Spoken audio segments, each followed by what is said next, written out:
Yo, what's going on, y'all? This is Marcus Rosa, aka Mazuma TV, back at y'all with some more boxing talk, man. I hope everybody's having a blessed, beautiful, positive, productive day. You know what I'm saying? I hope y'all had a great day overall, man. I hope y'all having a blessed, beautiful night.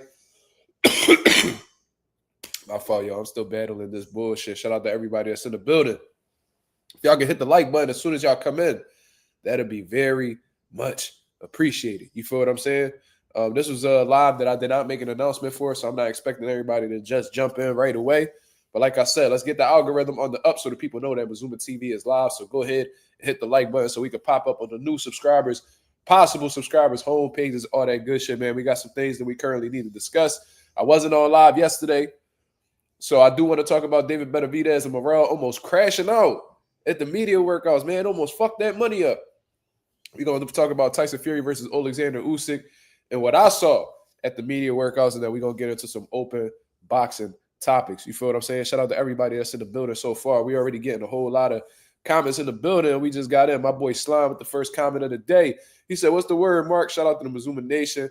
SP a bitch. Shout out to my boy Slime. He be tripping. That's my brother, though. Chris Maldonado, what's going on, brother? Oscar De La Pase. He said, "What's up, baby?" He said, "Salute, Mazuma Nation. What's going on, brother?" Coffee Plant, what up? Philly's very own, absolutely. North Philly to be exact. Let's go, baby. Uso Joe, salute, Mazuma, salute, brother. Appreciate you coming through and showing love. Coffee Plant said Fury was trolling in that media workout. Yeah, bro. He's just letting you know that he ain't about to let you guys know what he working on. I mean, he keeping that shit low key. What a lot of people got to understand, despite how you feel about Tyson Fury, he's very experienced with rematches, bro. Like he done did a few in his career. He knows what it is to make adjustments and come back better, come back stronger. So he's even had trilogies. You know what I'm saying? So he know what that feeling's like. So you know what I'm saying?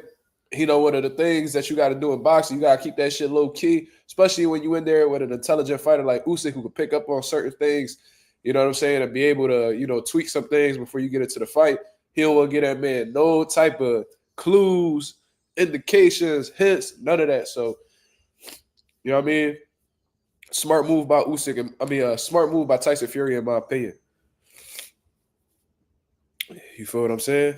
But we already got 14 people in here, man. I appreciate everybody that's coming through and showing love. Man, I was not able to come on yesterday, bro. My son was with me. What's today? Today Wednesday, so I'll get my son tomorrow. I keep thinking today Thursday for some reason. I had my son with me yesterday. I wasn't feeling the best. You know what I'm saying? Went to the gym. I ain't go to the gym today, bro. I was so sick. You know what I'm saying? I overslept. I went to sleep. I got out of work at 3:30. By the time I got to the crib, it was 4. You know what I'm saying? I laid down around 4. Woke up, it was 7. I was like, what the fuck? Hold up. You feel what I'm saying? I'm like, damn. I never oversleep for the gym.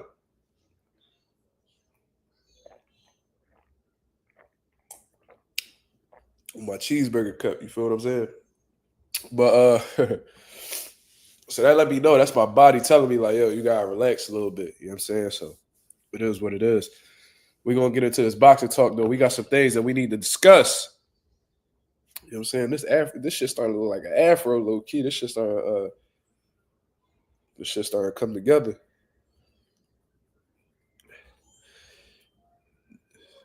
Shit, he said I got the sniffles. I'm fucked up, bro. I ain't gonna lie to you. Hopefully this shit tighten up by the time Christmas come around. You feel me? Hopefully none of us sick by Christmas because my girl just got started getting sick yesterday too. So this shit really in the way. Take Dayquil and NyQuil. This nigga talking about drink them together. He trying to have me OD out this motherfucker. God damn. You gotta take one at a time, brother. He said take them both. Fuck it. You don't wake up, fuck it.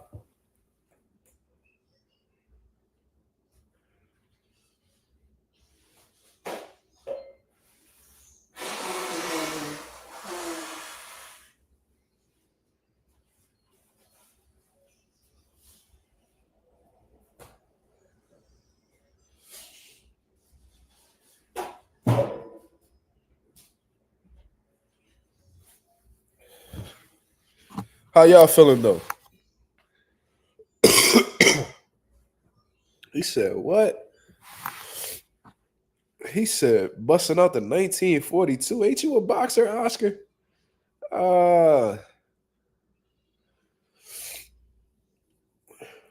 NyQuil definitely put you out.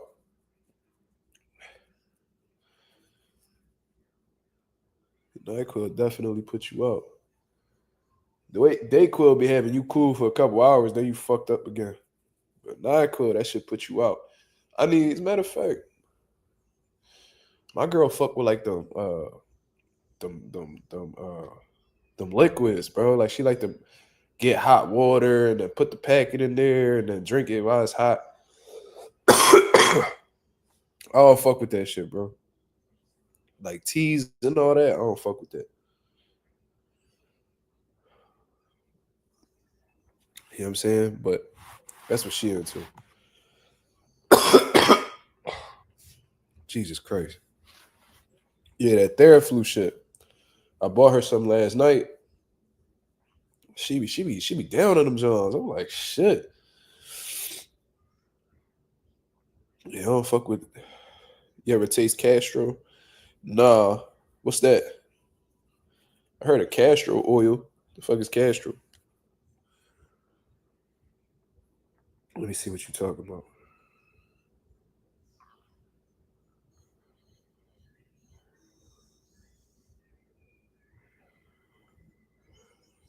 I think it's like a honey John.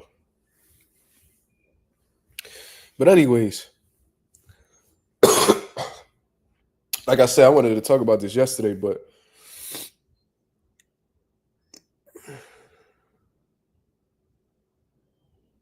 Castro the nigga. What?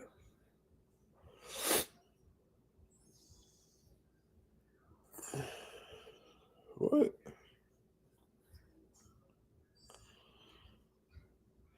Tastes disgusting.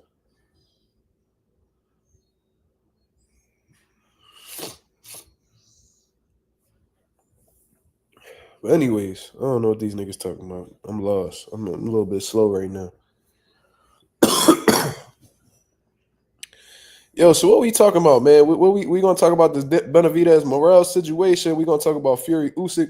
What we talking about first? I'm gonna leave that up to y'all because I mean we got some things that we need to discuss with that. And I also seen that Brian Norman Sr. commented on my YouTube, man. Shout out to my boy Anonymous for pointing that shit out for me because in all honesty, I would have never seen it. Y'all niggas be watching, man. Y'all niggas be watching. You feel what I'm saying? Bill be watching. Brian Norman Sr. be watching. Y'all niggas be watching. If y'all motherfuckers want to come on the channel and talk that talk, cuz, come through. Come through.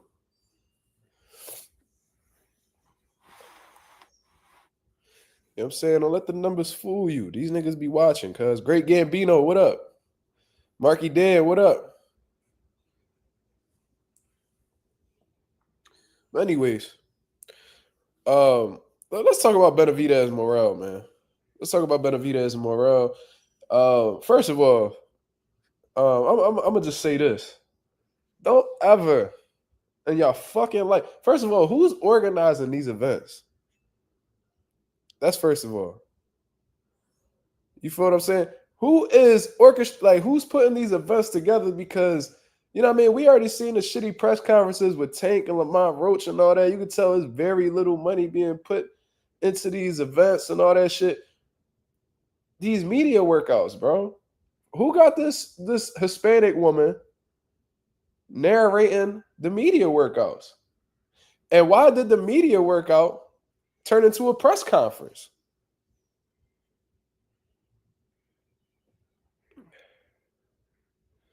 Boxer is a famous gym out of Miami. That's cool. That's not what I'm asking, though. Why do they have this Spanish-speaking woman who clearly English is, and ain't nothing wrong with that. Ain't nothing wrong with that. I come from a Hispanic background. Don't misinterpret what I'm saying. Why do y'all have this Hispanic woman who was a terrible announcer, first of all? Who the fuck was she? And the whole time, I like one thing I did like she was instigating. I fuck with that shit. I ain't gonna lie, I would do some shit like that. I'll be on my Don King shit. Oh my God. Yo, y'all gotta watch Don King when he used to y'all gotta watch Don King when he used to instigate fights during press conferences. He'd be like, oh my God. Oh my goodness. Oh Lord. Yo, that shit used to have me crying. Viva Puerto Rico. Don King used to be in his bag getting niggas riled up. So she was instigating a little bit, but bro, like she not even letting niggas talk. She keep trying to break up, like she keep trying to stop niggas from finishing their sentences. Bro, this is what we want to see. As boxing fans, ain't nothing wrong with some bad blood. Ain't nothing wrong with seeing fights get a little personal. Stop trying to play that shit cool and try to mediate shit, bro. Let these niggas get their rocks off. Because they clearly don't like each other. This was supposed to be a media workout. Benavidez came to the media workout dressed. Morrell worked out, changed his clothes, came back and shit went left. You could clearly see, just like how I saw David Benavidez went to shake that man's hand. Morrell wasn't with that shit, man. He was like, man, get the fuck out of here.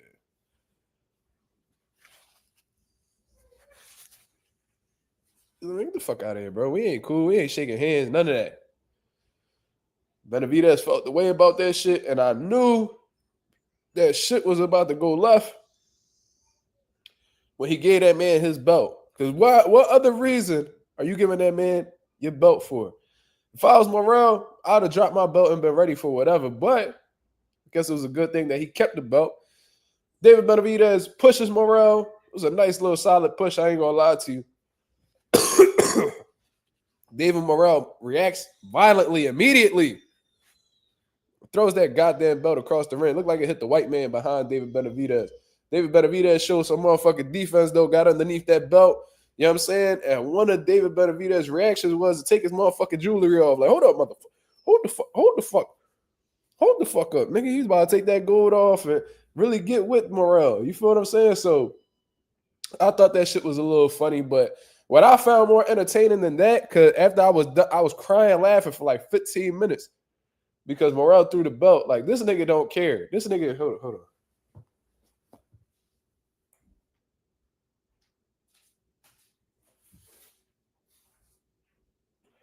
You know, it was funny. It kind of looked like this belt too.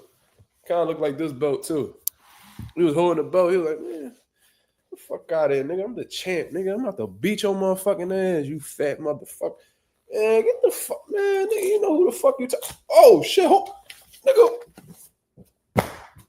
Motherfucker. Hold up. Fuck all this shit. I don't care about the belt that much. That's a regular title, nigga. Who the fuck you think you fucking with? Hoe ass nigga. Bitch ass nigga. Fat ass nigga. Came over here with your bitch. You know what I'm saying? You think you tough, nigga. Miami, my fucking city, nigga. Fuck wrong with you? All my Cubans here, nigga. You just moved over here. This my shit. This my second home, nigga. I had to move to Minnesota because I was wilding over here, cuz. Don't bring that shit. You about to see why I got kicked out of Miami, nigga. Fuck wrong with you? He said, oh, this fucking guy, he talking shit. Oh, that fucking guy, he fucking talking shit. It's easy work, Poppy. It's easy work, Poppy. You feel what I'm saying? You know, you fucking easy work, my nigga. Oh, I'm the fucking champion. No, fucking you, nigga. Fucking you, nigga. Nigga. Fuck wrong with him?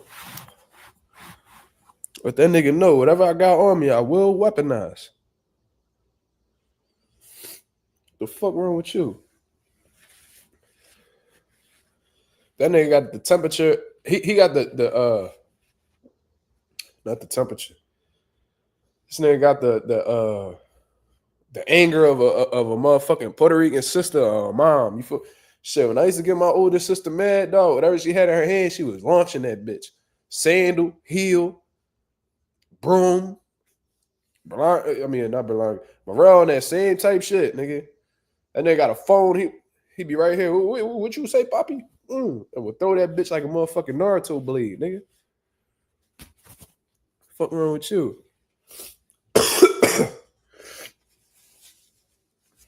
You feel me? Man, stop playing with niggas like shit sweet out here in these streets. But one thing that I thought was real interesting, besides the back and forth and I'm gonna break your fucking mouth, Berlanga might want the winner coffee. You believe that? You believe that? This nigga talking about Gabe Rosado. They at 175. I don't think Berlanga want that smoke yet. He don't want that. He don't even want to smoke with niggas at 68. Caleb Plant was like, Caleb Plant been putting pressure on Berlanga, boy. This nigga told Berlanga was like, damn, man, Jaime Munguia just fucked the bag up. Caleb Plant was like, no, he just made it easier for us, man. God damn. Caleb Plant on that boy ass. Pause.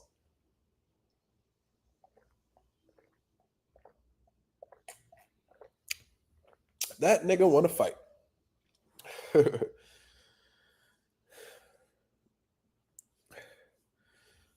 Hey, Marissa, what's going on? He said Berlanga would die in both fights. That's crazy. Joy, easy money, my nigga. Yeah. That's what Morrell been saying, bro. He said that he gonna take. I mean, if y'all don't know Spanish, to keep it simple, he been saying how this shit gonna be easy money. He's saying how he gonna take Benavidez to school and that Benavidez don't do anything good. Now, I don't know if he means this. Because if he has this mindset, he might have a rude awakening because, in all honesty, man, when you fighting at a high level, because I've never fought at a high level, but for what I've noticed, what fighters, successful fighters have done at a high level is, be confident in themselves, but give their opponents enough respect. Whereas, like, if I'm slipping, they could take advantage. You feel what I'm saying? Like, you gotta have a healthy amount of respect for your opponents to train properly. Morrell could be very well one of them dudes who train hard, but won't give the opponent the idea that he respects them or anything like that. You know what I'm saying? So he could just be, talking shit or whatever the case is, but I really hope he don't have that mentality, bro. You feel what I'm saying? I hope he don't have that mentality that, Benavidez is really easy work and, what I'm saying, he's just going to take him to school and this is really going to be that simple because, even if he were to defeat Benavidez, I don't think it's going to be simple, yo.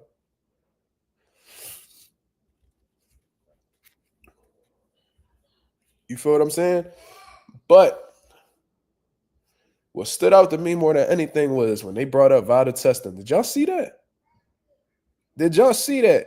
Pay very close attention because there's even been opponents in the past that have questioned David Morrell and the whole drug testing situation. Y'all can do y'all research. I've seen it before, but, I didn't see anything to be too suspicious about, so I fell back. You feel what I'm saying? But when you watch that press conference, media workout, whatever the fuck it was, David Benavidez let something out the bag. He was saying how the fight initially was at odds because they were hesitant in signing up for VADA testing. You feel what I'm saying? And that they were prolonging shit for so long that they were questioning whether they was going to continue fighting or not.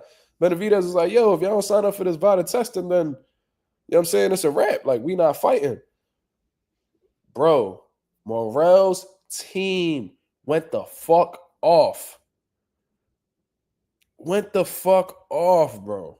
Like, they started tripping. Like, they took that shit personal. It's like they said something about the nigga mom. Niggas came out, was like, oh, some old head that I didn't even fucking know came out of nowhere. Was like, oh, motherfucker, we gonna knock you out. Oh, wait, we've been taking VADA testing for 3 years. Fuck you talking about? And I'm like, damn, that's a crazy ass reaction to that statement. Because they could have been like, yo, that ain't true. We've been signed up for VADA. They could have said something like that. Bro, it was the violent aggressive reaction that they had that raised some question marks in my head, bro. I ain't even gonna lie to you. Like, Benavidez went up there. Hold on, let me see if I can find that shit.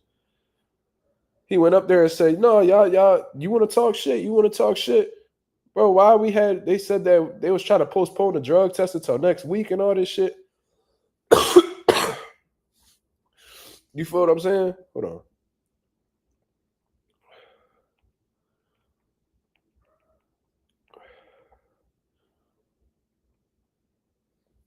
His old head jumped out his skin, for real.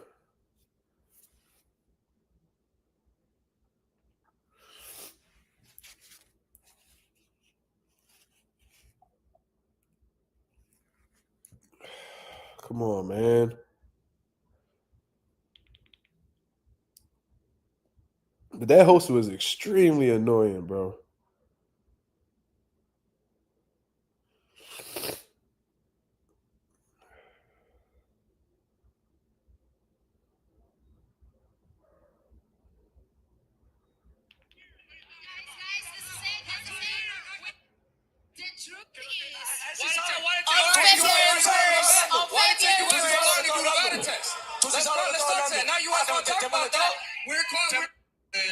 Te engañamos en Cuba. Oh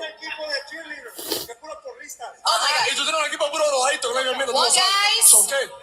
It's okay. It's okay. It's okay. The truth is, on February 1st, now you want to talk about that? We're calling Luis de Cubas, and you guys said, oh, next week. Okay, no, fuck that. You want to talk about that? Okay, guys. I had to call PBC and tell them if we didn't take the VADA test, that we're going to cancel the whole fucking fight. Because you guys didn't want to fucking test. Now we're drug testing. We wanted to fight for the last fucking 3 years. Oh, who this old nigga?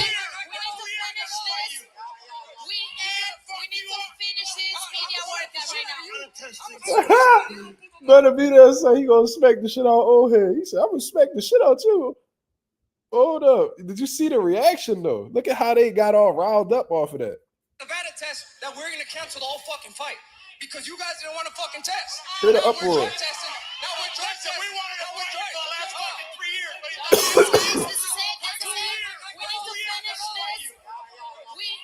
We need to finish this media workout right now. That's it, guys. Thank you so much for being here today. The fight will be on February. People are annoying that the female is like, shut the fuck up and let them argue. Like, why you keep trying to overtalk them? See, like, this is why, like, if you're not experienced with this shit, because they already had the bull, that corny ass nigga Ben the Don doing Javante and Lamont Rose. Why y'all just be giving these opportunities to everybody? Where the fuck is Brian Custer? How about that other nigga, Ray Flores? Where the fuck he at? Which I just letting niggas go and having random people do it for a couple dollars? Like, this bitch is talking the entire time, and I'm having trouble hearing what the fighters are saying because she keep interrupting them. Like, what the fuck, bro? I gotta replay shit. You know what I'm saying? I gotta like rehear things just to hear what I'm saying. I'm trying to hear if I'm hearing the right shit because this bitch keep talking. Like, shut the fuck up. That's it, guys. Thank you so much for being here today. The fight will be on February. Talking the whole time.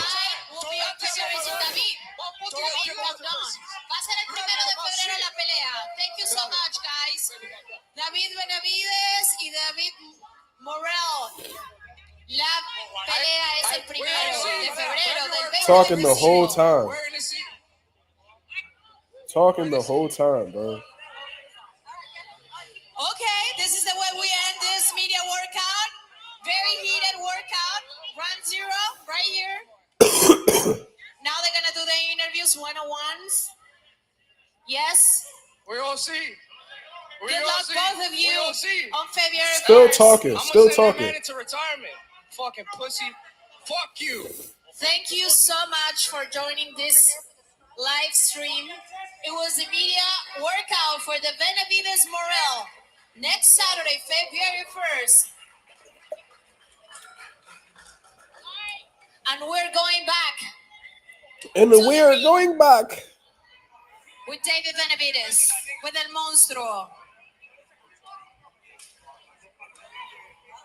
Time to go back to the gym. Time to go back to the ring with David Benavidez. Whoa, it has been quite a video. Still talking. I had fun. Still talking. Like, shut the fuck up.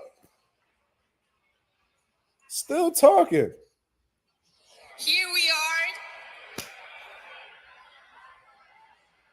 Yeah, she one of them bitches that just want to hear her own voice. Like, want the attention so bad. I hope they never hire her stupid ass again.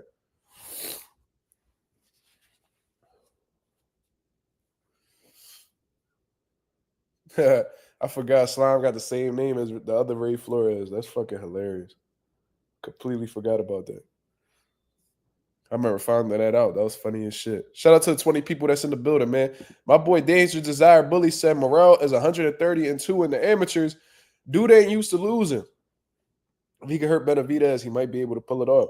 I mean, he definitely got a chance. You know what I'm saying? This is coming from a big Benavidez fan. Morrell's dangerous. He got a lot of tools in his toolbox that could be detrimental to Benavidez's game plan. This is a good competitive fight. I do think that although he does have the amateur experience, my brother, this is not the amateurs. It could give him some good, how can I say this? The amateurs could, help him, like, in the pros with learning how to deal with different styles and shit like that. But the pros and the amateurs is totally different. Like I was just saying on my live, a couple days ago, just because you was a decorated amateur doesn't mean you're going to be the greatest pro. So far, so good for Morrell, but at the same time, he's very green and experienced at a high level in the professionals. You feel what I'm saying? So we'll see exactly how that turns out. I do like Morrell. I like his swag. I like his confidence. He talks some good shit. And so far, he's been walking it like he talking. Come February 1st, it's going to be the biggest, test of his career. And we're going to see exactly where Morrell is at. You feel what I mean? But he definitely has the goods. He could definitely rumble. But 130-2 in the amateurs is very impressive.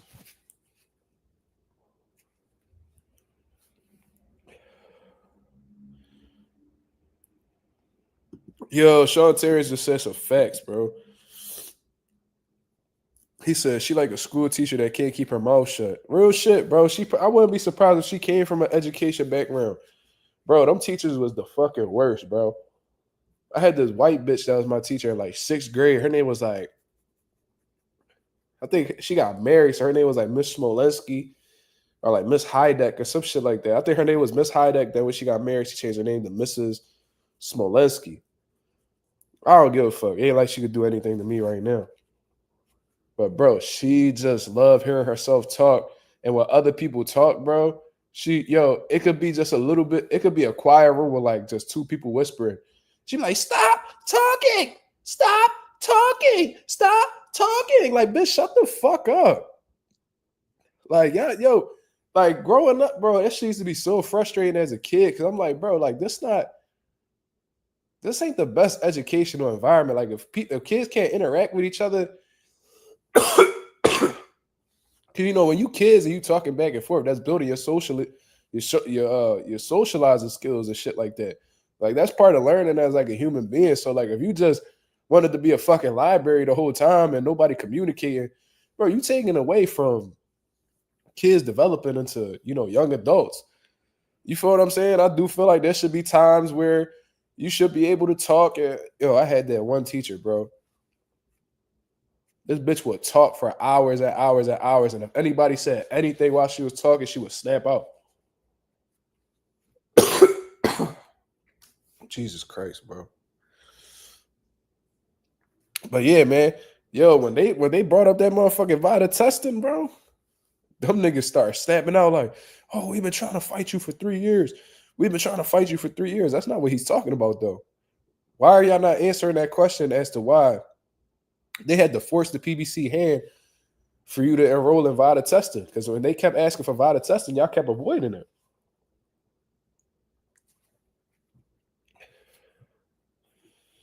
Big Soldier MX said PBC so ghetto without Showtime.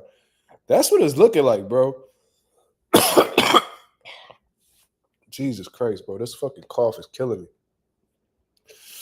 But it look like they have no budget for like the media events. Like none. Like I know Amazon wasn't giving them a budget or any type of bag or anything like that. But goddamn. Y'all niggas can't put no bread up to make y'all shit at least look a little professional. I'll try to save money for 2025. Shit.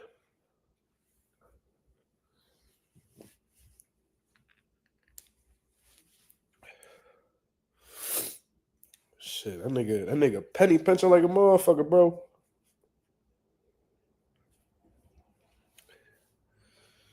Great Gambino said Showtime and HBO shouldn't have left. Hey, man, they probably seen that boxing wasn't like getting any more profitable. I don't know exactly what their reason was for closing the doors, but obviously they wasn't, making enough money that felt like it was meant for them to stay. You know what I'm saying? They probably wanted to invest in different things. They probably see some things coming in the future they felt like they needed to invest their money in, and they just felt like cutting boxing off their budget.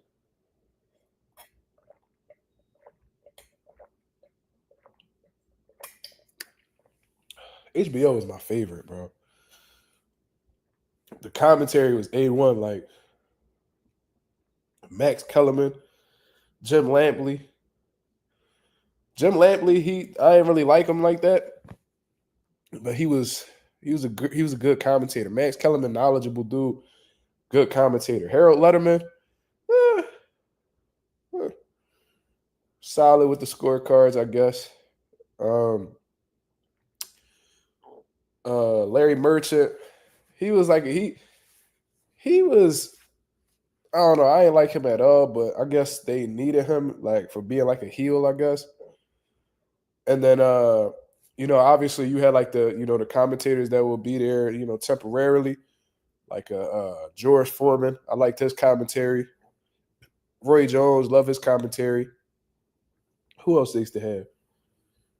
I don't know, but like I said, I would love to, if I was to have my own network, I would love to pick like my dream commentary people. I say it all the time. I ain't like Larry Merchant either. He was a fucking hater. He used to get everybody riled up, bro. Who the fuck who was it, Costa Zoo, that he said some disrespectful shit to? And Costa Zoo was like, don't disrespect me, please. That shit had me rolling. He was like, don't disrespect me, please. Or was it Larry Merchant who got Chavez pissed off? He was like, bullshit. I think Larry Merchant said something, the boy translated it, and it translated to like something disrespectful in Spanish, like calling him a quitter or something. And Chavez had like a piece of gauze like in his mouth. I think he was like bleeding from inside his mouth. He was like, bullshit. Chavez was about to beat that nigga ass in the locker room, bro.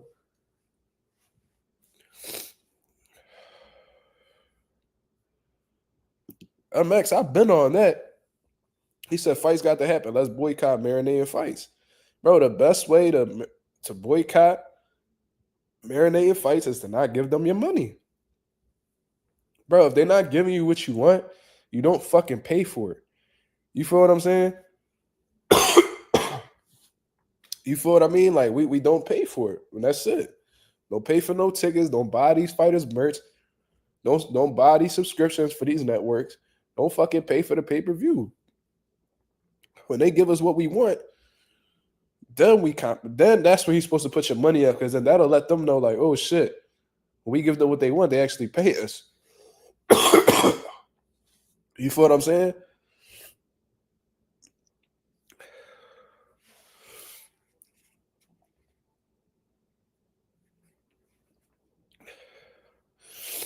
I had teachers who breath used to stink, bro. I had a nigga named Mr. News. He was my fat ass biology teacher in high school. He was a dirty motherfucker, bro. You know what he did one time? He had like this, like it was like it was like one of them like link sausages, right? Pause. This nigga had a link sausage, and his whole objective was to prove that bacteria cannot infiltrate the fucking link sausage for some reason. I don't know why the fuck he was trying to prove that, bro. He let that shit sit in the sink for the whole semester, bro. The whole semester, he would let it sit over the sink.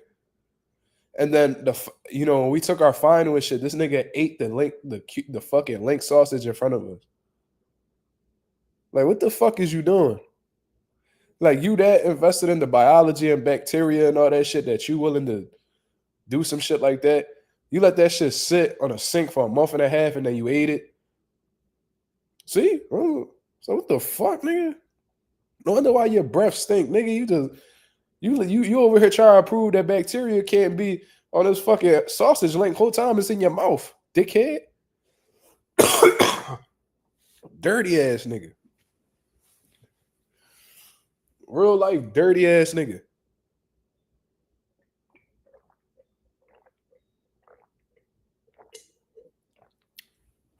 I remember one time I had my English teacher curse him out. Shout out to my English teacher, Miss Crane, bro. So check this shit out. The other students in the class looked at him like he was crazy, like just like how I did. I was like, hey, yo.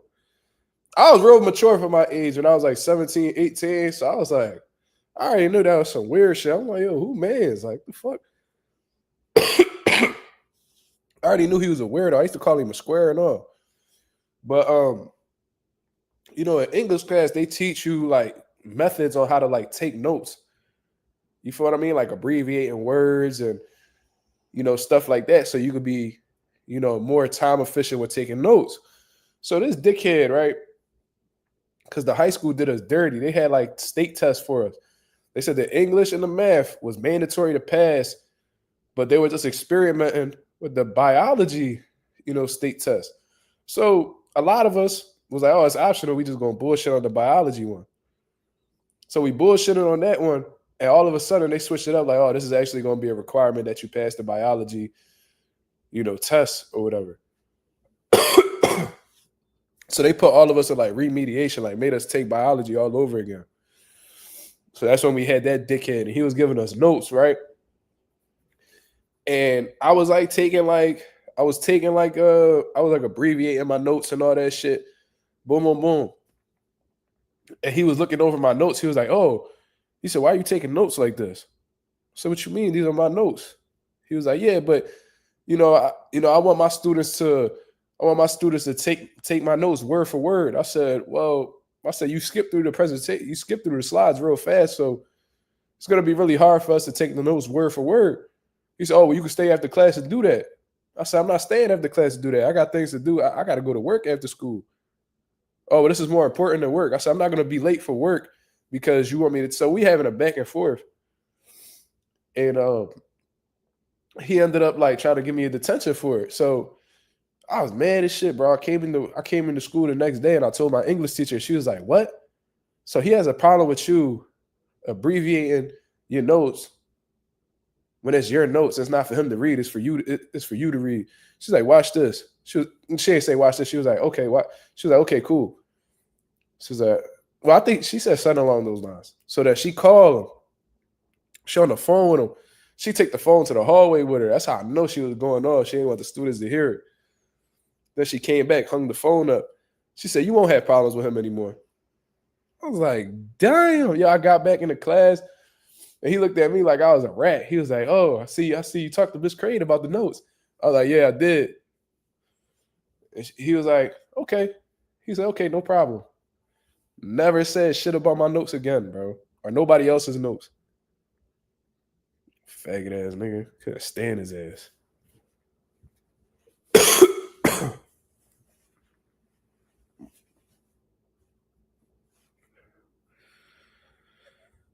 I usually skip his class because I value my health. What the hell? What you talking about? Yo, AJ, you shot the fuck out. AJ said, I used to have an Indian teacher at high school, and you already know that motherfucker stink. Damn. You know, that stigma about Indian people was new to me because I never really interacted with Indian people. And if I did, they was Americanized. Because you know, like in Philly, we don't got many Indian people, you heard? So it's like, I ain't know they was like stinking motherfuckers, you know, stereotypically. You know what I mean? But then I seen they be like having like fucking, they throw poop at each other and shit like that. And they have like rivers filled with shit and they be swimming in it. I'm like, what the fuck?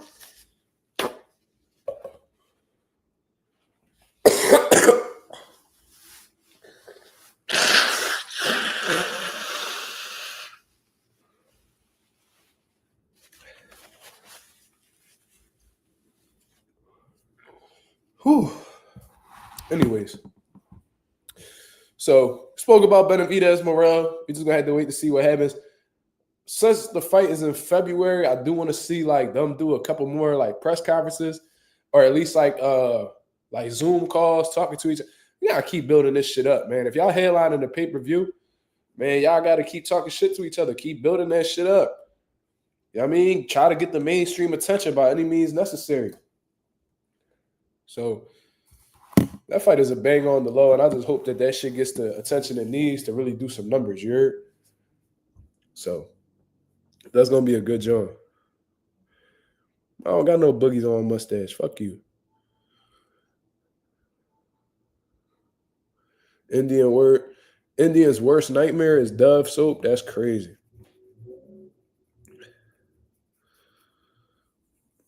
That's crazy as shit.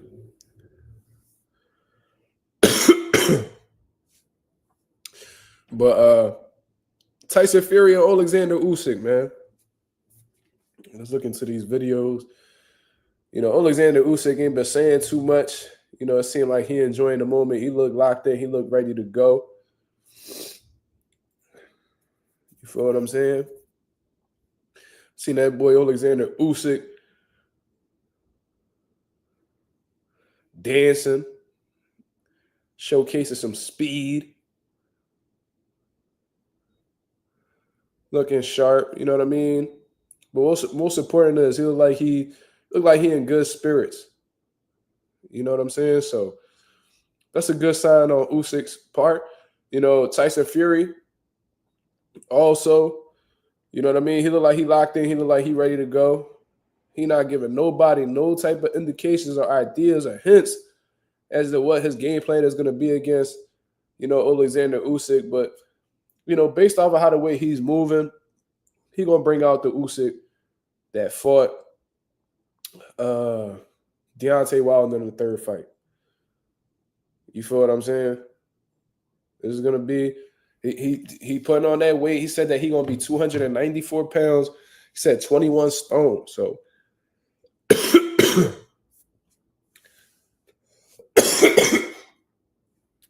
so he coming in 21 stone. Y'all do the math. That's between 294 to 296 pounds. You feel what I'm saying? So he going to come in extremely heavy. How heavy did he come in against Wilder at one time? Let's actually look that up.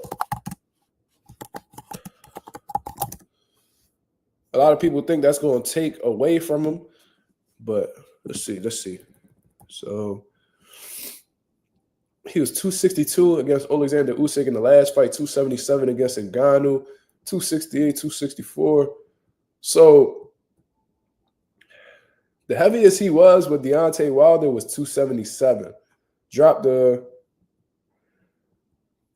He was, for that second fight where he washed Wilder, he was 273. He was too heavy. He was too fucking big for Deontay Wilder. Then in the third fight, he was 277. So if he's coming in 296, he could be lying, yo.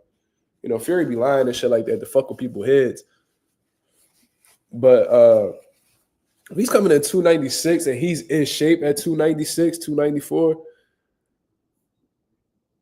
that might be a problem for Usyk, bro. I ain't even gonna lie to you. Like Usyk, he could box.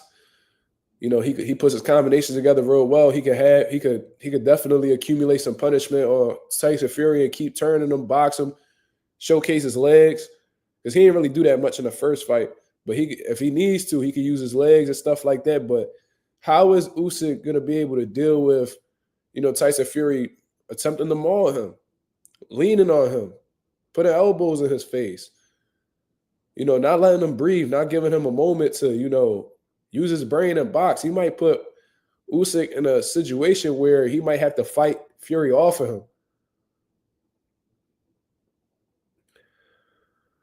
You know what I'm saying? So I do think Usyk is going to pull it off. But I think this is going to be a tough outing for. If I think he's going to do what he's done to Wilder in the second and third fight, specifically the third fight, this could be a little tough situation for Usyk, man, because we already know.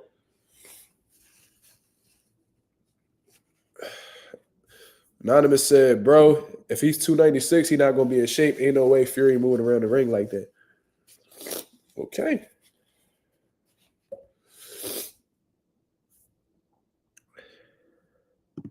M. Banks Unfiltered said, I want Usyk to win, but I feel like Fury's dirty tactics might get him this one.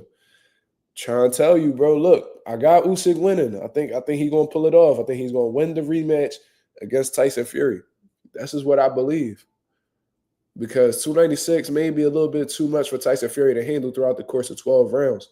However, Usyk's problem is that it's helped him in some cases, but being an undersized heavyweight, he's been able to outwork heavyweights. He's been able to outslick them, outskill them. But when you in there with somebody who 6'9", gonna be more or less 300 pounds the night of the fight, and has been in training camp for 3 months, looking to terrorize you for 12 rounds, and has been known to be on performance enhancement drugs, I don't think this is going to be a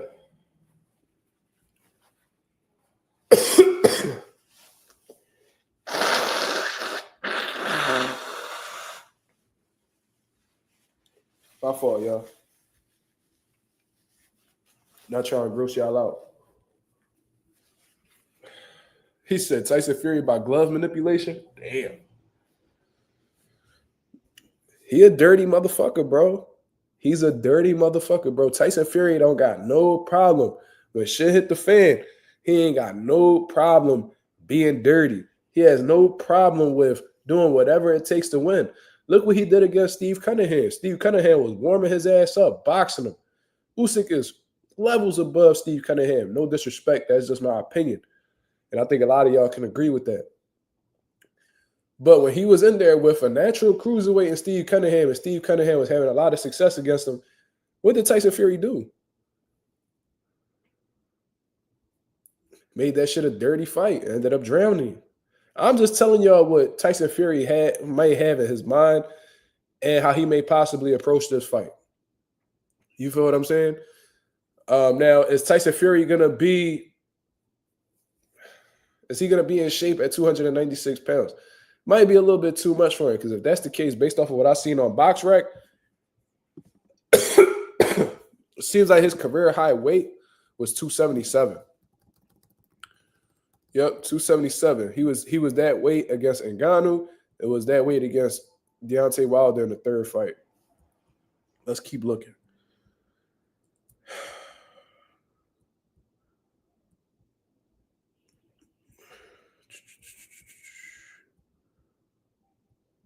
Yeah, he's never been that heavy. He's never been past 277 in his career. So coming in 296, that lets me know that he knows that he's gonna be absorbing a lot of punishment. So in his mind, he probably feels like the heavier he is, or the bigger he is, the more he's gonna be able to withstand damage. And he's going to try to drown Alexander, bro.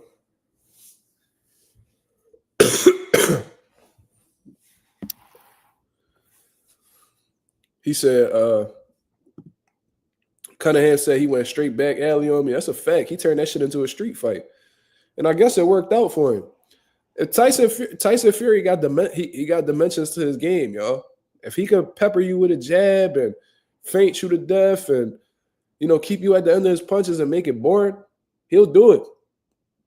But when he's in there with somebody who not going for that, like an Alexander Usyk, like a Deontay Wilder, like a Steve Cunningham, he switches his approach up. Now, why is he coming in why is he coming in 21 stone? I don't know why he's coming in that heavy, but he probably understands that he may be coming in that heavy because he understands that he's probably going to take a lot of punishment in this fight, and maybe that extra weight, that extra size on fight night may be able to carry him over, in comparison to him being 260, 250, 270, whatever the case is. Because he came in 262 against Usyk, and obviously that wasn't enough to, keep his legs steady. You know what I'm saying? He was on noodle legs at 262, so maybe he feel like an additional 30 pounds might be able to keep him sturdy. But we'll see. We'll see. I still got Alexander Usyk, getting a Tyson Fury and giving him his second professional loss. But I think this is going to be a classic, y'all. I ain't even going to lie to y'all because, despite how you may feel about Tyson Fury, that motherfucker a dog. And besides him being a dog, he always finds a way to make the fight interesting. Tyson Fury, he battle tested too. Mercer got Usyk, me too, sis. I see you. But the question is, in what fashion do y'all got Usyk winning? Do y'all see him outpointing him again? Split decision? Knockout? What we doing, y'all?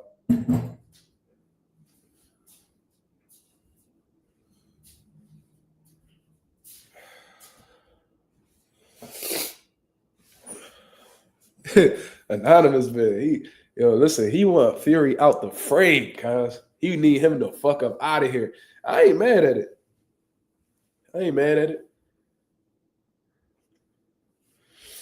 And listen, if it's a situation where, Usyk ends Fury, this is going to be sad. We're not going to see Fury Joshua or none of that. You hoping for the TKO? Who's favored to win? It's actually a good question. For some reason, I feel like the odds would be tight, though. Pause. Usyk is 37 years old? Okay. Usyk is currently listed, this is according to Yahoo Sports. He's currently listed at a minus 140 betting favorite to defeat Fury. 36. Again, while the Gypsy King is listed as a plus 110 underdog. So these are close odds.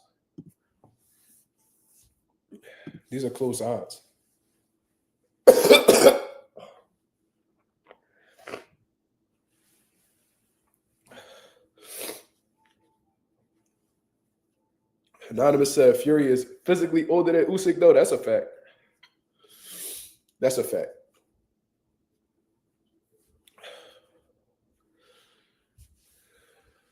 He definitely is. He took a lot more punishment than Usyk, and he's done a lot more damage to his body than Usyk, a.k.a. recreational drugs, liquor, all that good shit. So I'm inclined to agree. Just because you older than somebody doesn't necessarily mean that your body is older than that particular person. That's a great observation.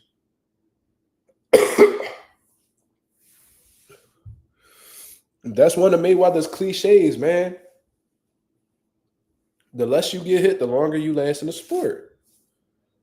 So for Usyk being 37 and still be moving like he's in his prime, that's a testament to how well he treats his body and how he doesn't really absorb punishment. I mean, there's some great examples of, fighters out there. They always talk about the punch drunk ones and how boxing is bad for you. But there's plenty of examples of fighters out here today who have all their faculties because they prioritize their defense. You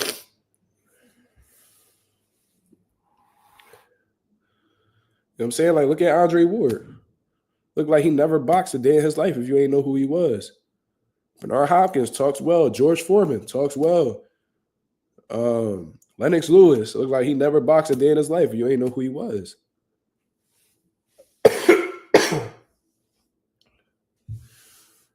Chavez, he still talks well. Oscar De La Hoya.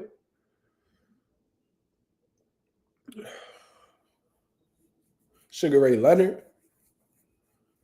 Mike Tyson. I don't ever be hearing Mike slurring. He always talked a little funny, but not slurring.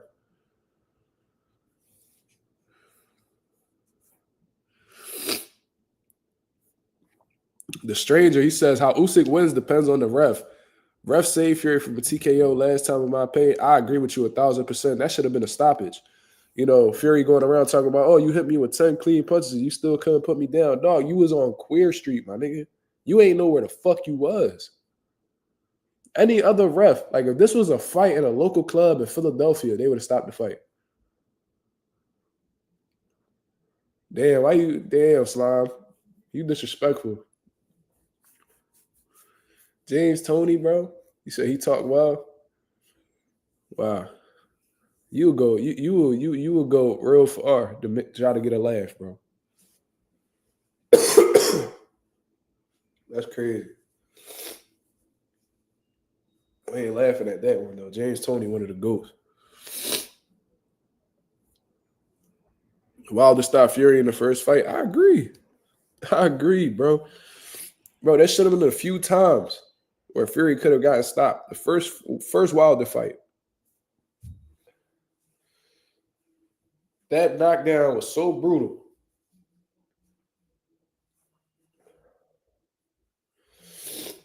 Slow ass count. You know what I mean? Shit like that. The Otto Wilder fight. That cut was from a punch. You feel what I'm saying? That should have been stopped. That cut should have anywhere else, bro. That fight would have stopped. Would have got stopped.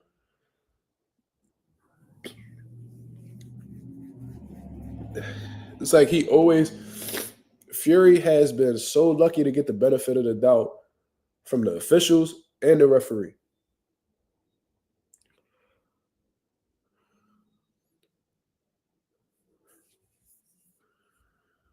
The great Gambino said Usyk got the same reach, weight, birthday, both Olympic gold medalists as Ali. Really? Is that true?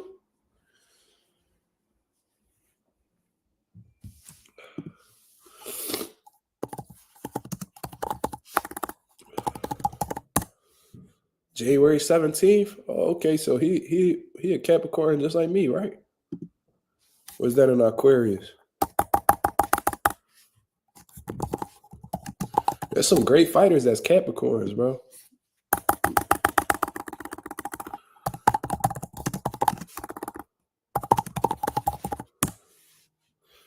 His birthday is January 17th as well. That's interesting. I did not know that.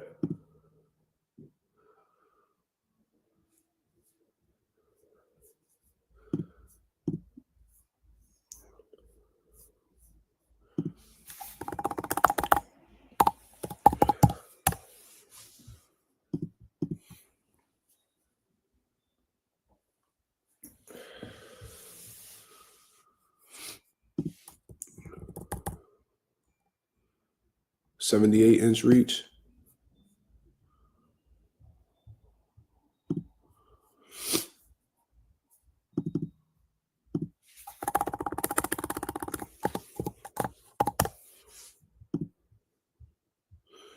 He definitely do. He was around the same weight range as Ali too.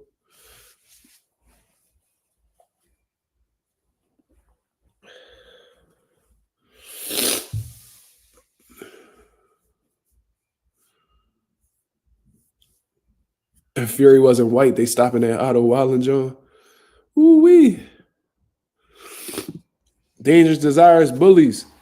He says, I heard Fury told the ref if he gets dropped, he was going to play dead, so don't stop it. Oh, my God. The refs are going to listen to him, too. They definitely going to listen to him. Shout out to the 32 people that's in the building, man. If y'all can hit the like button as soon as y'all come in, that'd be very much appreciated. And if one of you viewers is Brian Norman Sr., we need to have a conversation, brother. As a matter of fact, hold on real quick, y'all. Let me see something. Let me do some research real quick.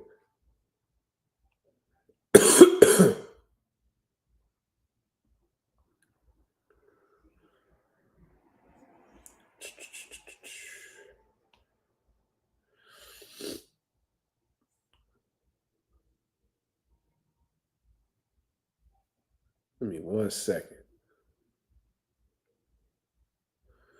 We about to figure something out right now.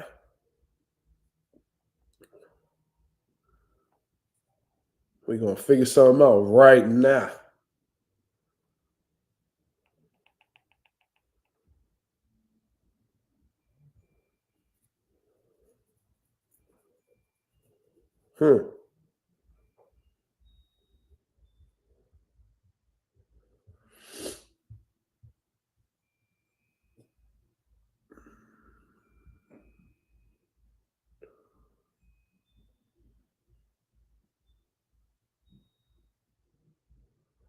But I see something right now.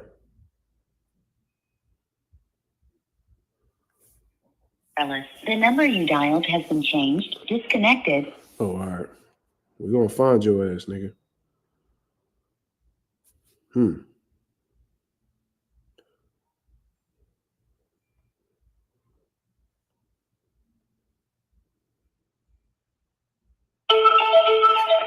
Hello. We can help you find another business. Motherfucker. Hold on. Cause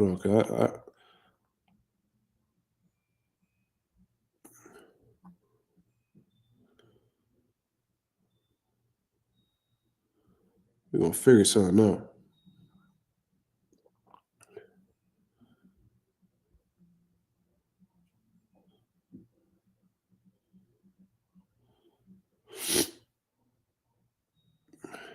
Give me 1 second.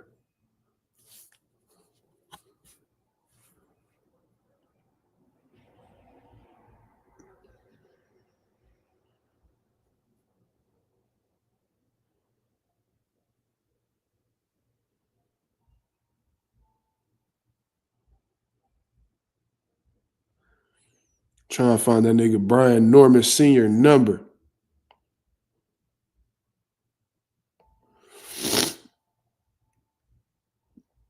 Mm-hmm.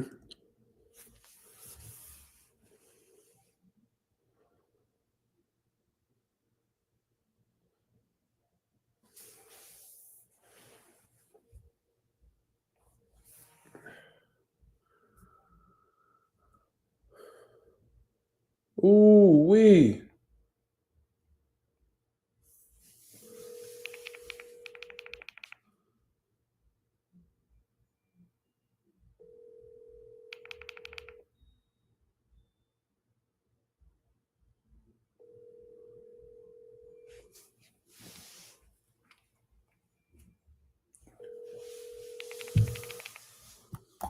Sorry, the mailbox is full and there is not enough space to leave a message.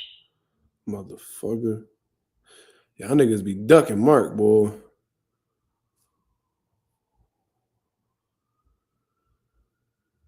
Y'all niggas be ducking Mark, boy. Something serious. You know what I'm saying? You want to be watching the channel, nigga. You be trying to duck the smoke. Oh, no. Oh, no. Hell no.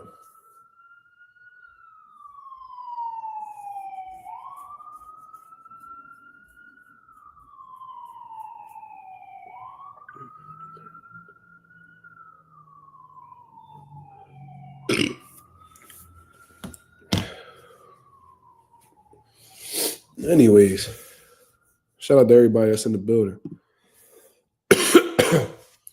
Yasir Ali says, who you got, Benavidez versus Canelo? I can tell you knew, brother. I got Benavidez defeating Canelo Alvarez. Not because Benavidez is one of my favorite fighters or anything of that nature. I just think stylistically and at this point of Canelo Alvarez's career, and seeing his weaknesses as he gets older, I feel like David Benavidez's style is all wrong for Canelo Alvarez. Let me tell you why. Canelo Alvarez, at this point in his career, at this age, currently being a super middleweight, one of the primary things he does as a fighter is walking down people with the high guard. He likes to walk forward, have his high guard, walk you to the ropes, rip combinations. David Benavidez, somebody who's around 6'2", 6'1", 6'2", with a long reach, just a big super middleweight overall. Well, technically not a super middleweight anymore, but let's just say for, hypothetically speaking, let's just say he's a super middleweight.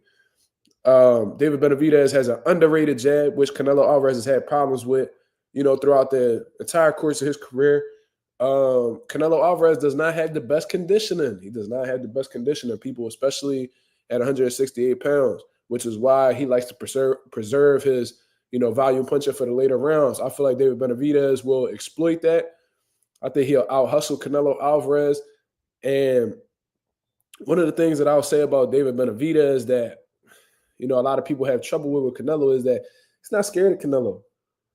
You feel what I'm saying? So I feel like he'll outwork Canelo Alvarez. I think he'll make Canelo Alvarez work outside of his pace. I think he'll have Canelo Alvarez fatigued in the later rounds. Do I think Benavidez stops Canelo? I'm not sure. I'm not going to say that because Canelo is tough. He is durable. But I do feel like he will outwork Canelo. And I think in the later rounds, the difference between Benavidez and Canelo is Benavidez gets stronger as the rounds go on based off of what I've seen. Canelo seems to get weaker in my opinion, especially when he's pushed to the limit, a.k.a. Bivol. You know what I'm saying? So I think that stylistically, at this point in his career, at the current age that he's at with the mileage that he has on him, David Benavidez is all wrong for Canelo Alvarez. And this is me being as objective as possible.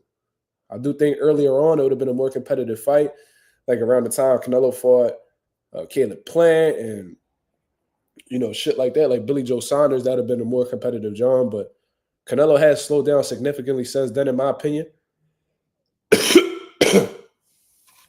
And Canelo knows that. That's why he hasn't been too optimistic in facing David Benavidez.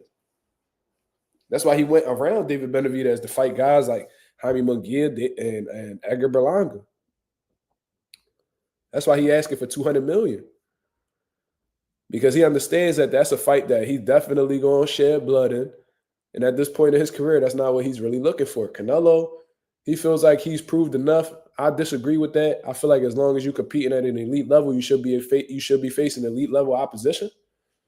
But, in his mind, he feels like he's accomplished enough. He don't care about what the fans say. He going to do whatever he want to do.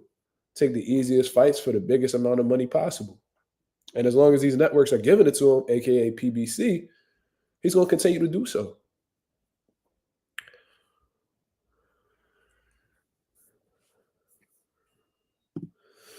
You think he's going to fight that Bruno dude instead? Shit, I wouldn't be surprised.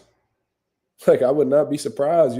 That's how Canelo moving, bro. Like I said, the smallest risk possible for the biggest bag possible. That's just the type time that he on. He says that he's not negotiating or, talking about boxing until January. But, shit, he might, if the money right, he might go ahead and fight Terrence Crawford. He might just go ahead and fight him. I know he said that he wouldn't. You know what I'm saying? I know he said that he wouldn't or he's not interested, but, who is he really going to fight at super middleweight that's, worth giving a fuck about? You know what I'm saying? He successfully got Morrell out the picture. He successfully got Benavidez out the picture. He's not going to move up to 75. He was acting like he wanted to fight. He wanted to face Better Beef, but I guess after that Bivol performance, he was like, nah. So we'll see. We'll see. I think he's really going to entertain that Crawford fight, yo. I think in 2025, we might see that fight. They gonna give him 9 figures to face Bud. Like if Turkey Al-Sheikh give him a crazy bag, I find it very hard to believe he'll turn it down.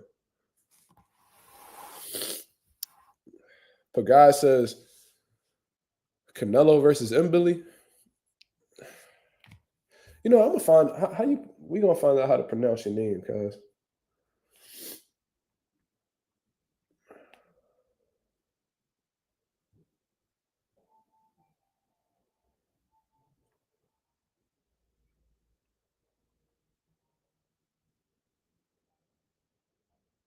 Oh shit.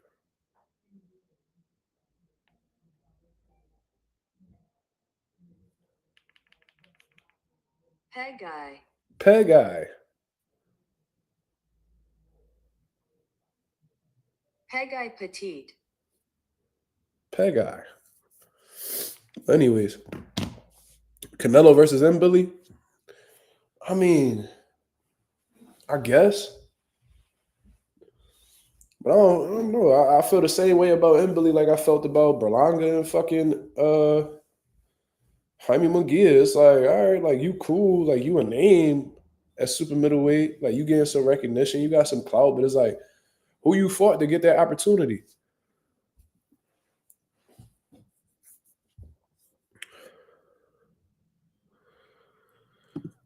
Anonymous said, do you think Munguia is done at the top level now? Also, do you think Top Rank is done with him now? Personally, I think they done.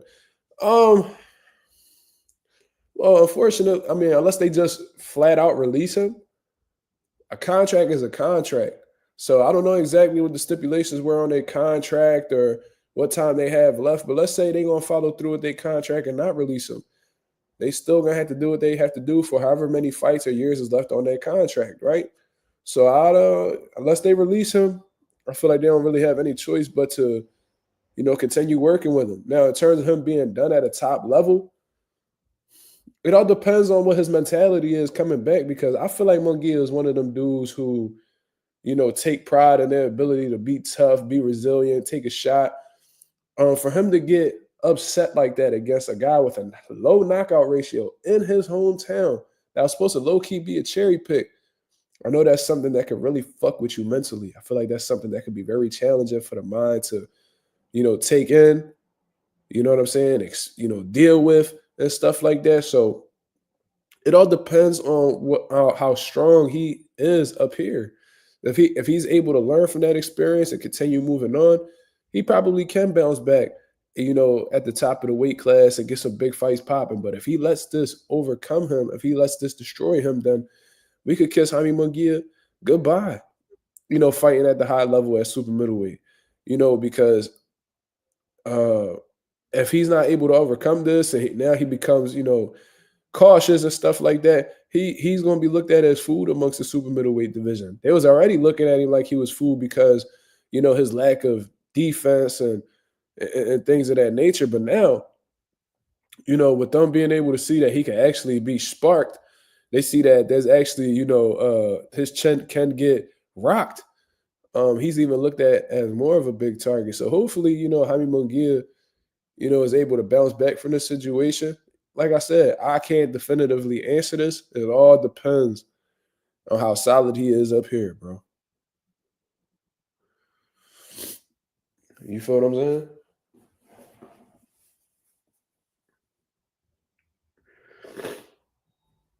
Agent said I heard rumors that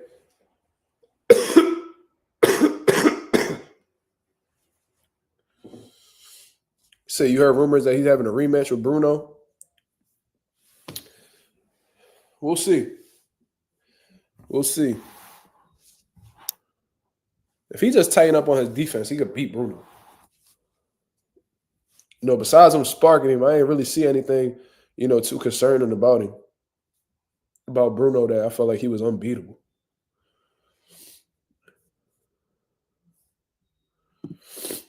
Big Chris, shout out to Big Chris. He said, how about if Pacheco knocks out Nelson? Could we get Pacheco versus a top 168 pounder? Look, man, I rock with Diego Pacheco heavy. I have been for a few years now. If he knocks out Steve Nelson, that little motherfucker is the truth. I'll tell you what. Steve Nelson been one of the most overlooked fighters at super middleweight, boxing in general, but Steven Nelson's skill set, his ring intelligence, all that shit, bro. He's a slept on motherfucker, bro. And this is a very, very dangerous fight for Pacheco. So maybe Pacheco is looking at his age as if it's a problem, his inactivity, because Steve Nelson has been plagued with inactivity. He's faced some injuries that he had to fall back for a while before, but he is dangerous. You know what I mean? So Pacheco got to be on his best game if he plans on defeating Steven Nelson. That's a very, very scary one, man. I'm going to be nervous as hell throughout the course of that fight. I like Steven Nelson, too. You know what I mean? He coming out of Bud Camp. Bomac and them don't play that shit. They be locked in for these big fights. They know how to rise to the occasion. They know what it takes to have a great training camp. They know what it takes to win at an elite level. You know what I'm saying? So this is a good job, but to answer your question, Chris, if he knocks out Nelson, a world title shot gotta be there, bro. It gotta be there. It gotta be there. I don't see why he doesn't get a world title shot after defeating Steve Nelson. I think Steven Nelson could beat a few of these dudes at a high level, but they won't ever give him an opportunity. So the fact that Pacheco is optimistic about facing Steven Nelson, y'all give him a lot of credit for that. He could have walked past Steven Nelson and nobody would have criticized him for it.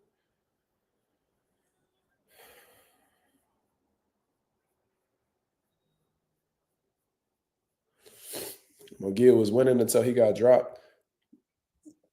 Like I said, Bruno, you could tell he was a little tricky, sneaky in there, but I didn't see anything special that like Jaime couldn't, take care of. He just got some flaws defensively that he need to tune up a little bit.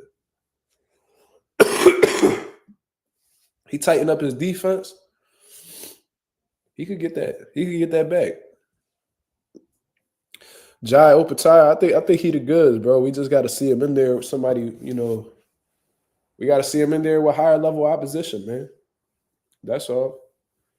We got to really see him get tested. But he looked like the goods. He looked like a real deal. I can't really say too much about him other than that.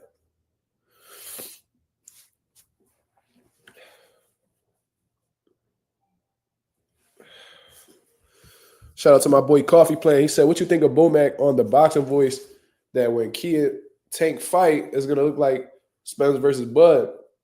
Wow. I'm saying they could take power. Well, I don't think anybody could really take power and still be in good condition. I don't think that's what he meant.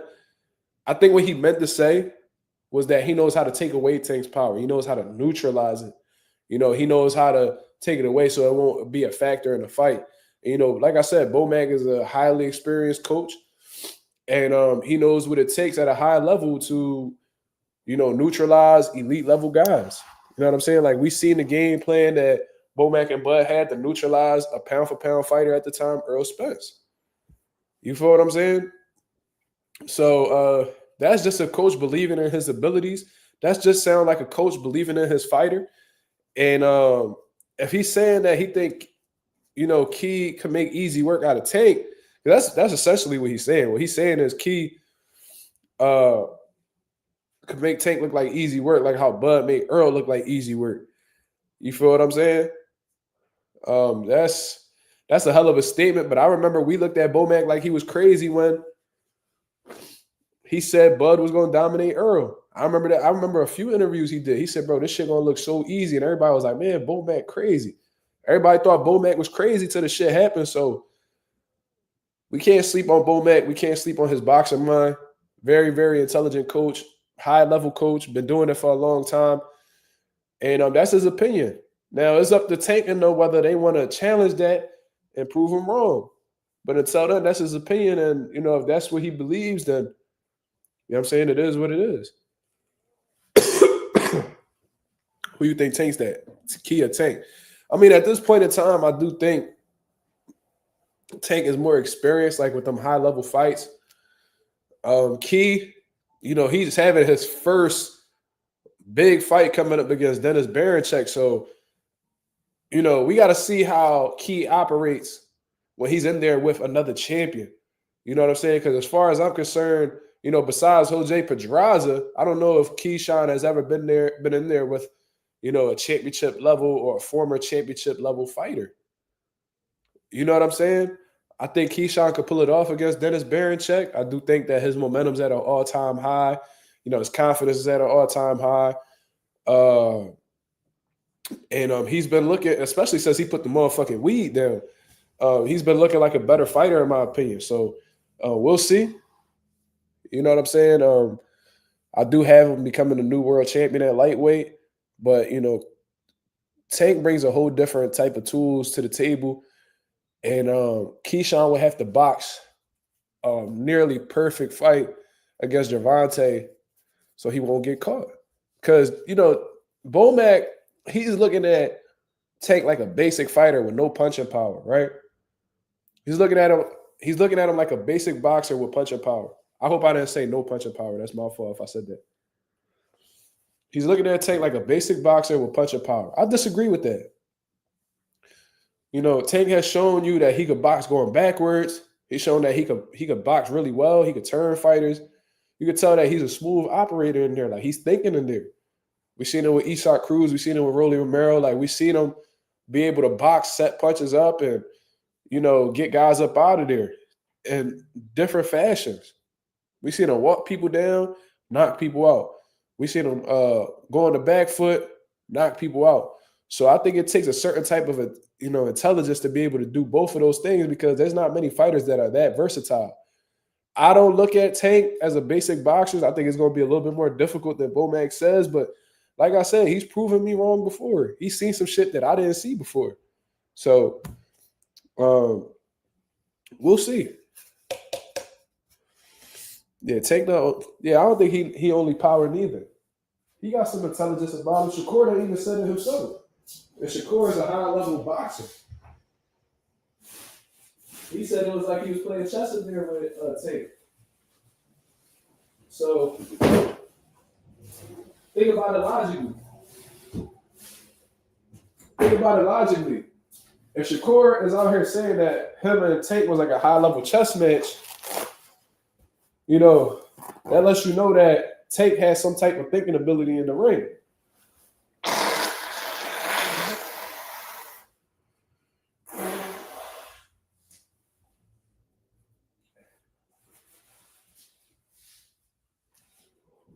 So I don't really see what Bomac sees, but just because I don't see it don't mean that it ain't true. There's been a lot of shit that boxers have seen in the past that I didn't see, but then understood later on. Or coaches.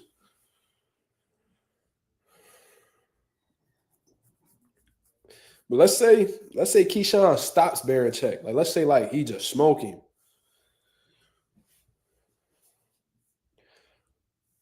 We're going to have to start putting Keyshawn in a different conversation.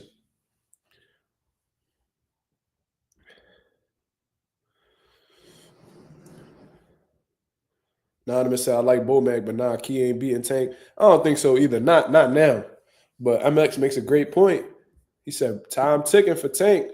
Age-wise, that's a fact. He hasn't really taken any punishment, but you still age regardless.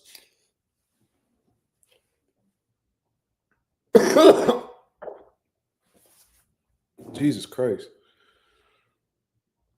You think so, Coffee? You think Keith smoking Berinchyk? Damn. I think Berinchyk a little tricky, bro.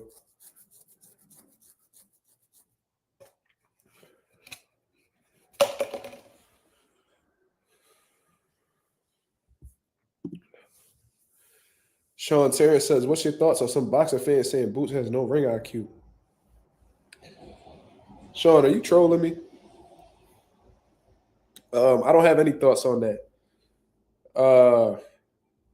I think whoever says that don't really know what they're watching. For you to watch Boots and interpret that he has no ring IQ, it's ridiculous. You know, I think he showcased ring IQ when he fought Romain Vila. You know what I'm saying?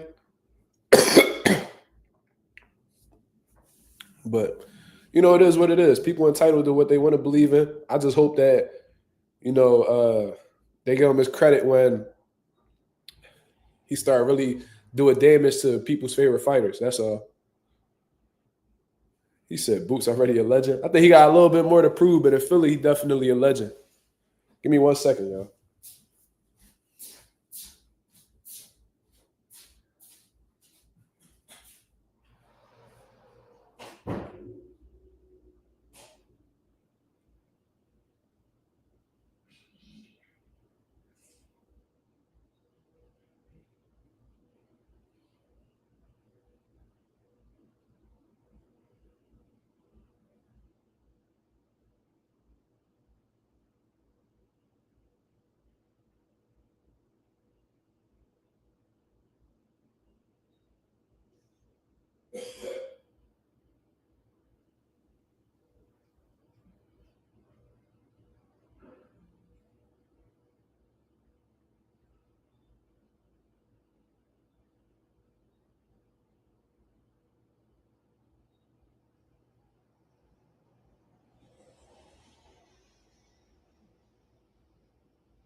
Let me see.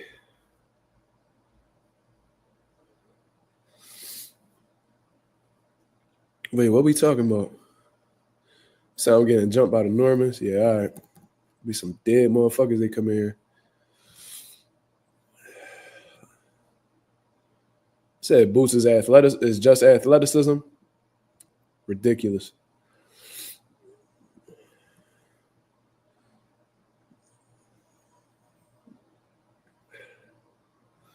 Shakur is a safer fight for Tank than Keyshawn. Maybe true.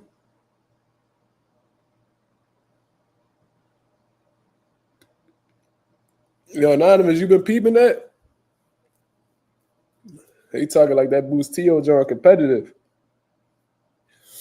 I see people saying that shit a 50-50. I'm like, damn, for real?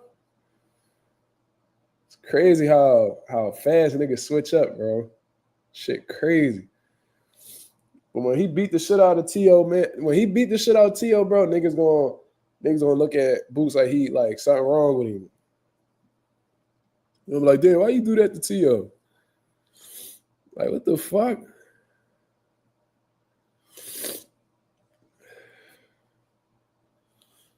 Big Soldier MX, he said Tank has yet to face a pure boxer. Frank was not a pure boxer, more like boxer puncher who started late. Calvin Ford said we can't do what we do. That's a fact.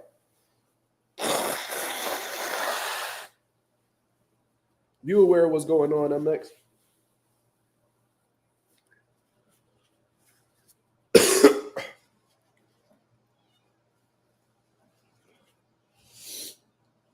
Boots Ortiz it really ain't 50-50, bro. It really ain't.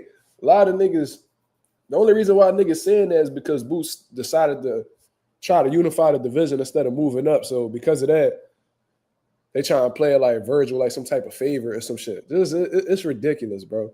You talk about what they both bring to the table. Stylistically, what they bring into the fight. You mean to tell me that Virgil has more pros than Boots does? If Boots is who he is, his hand speed, his power, combination punches, his conditioning. You know, I know he ain't been showing his defense too much in his last couple fights, but he is elusive and defensively responsible when prompted to be. You think Virgil can overcome that?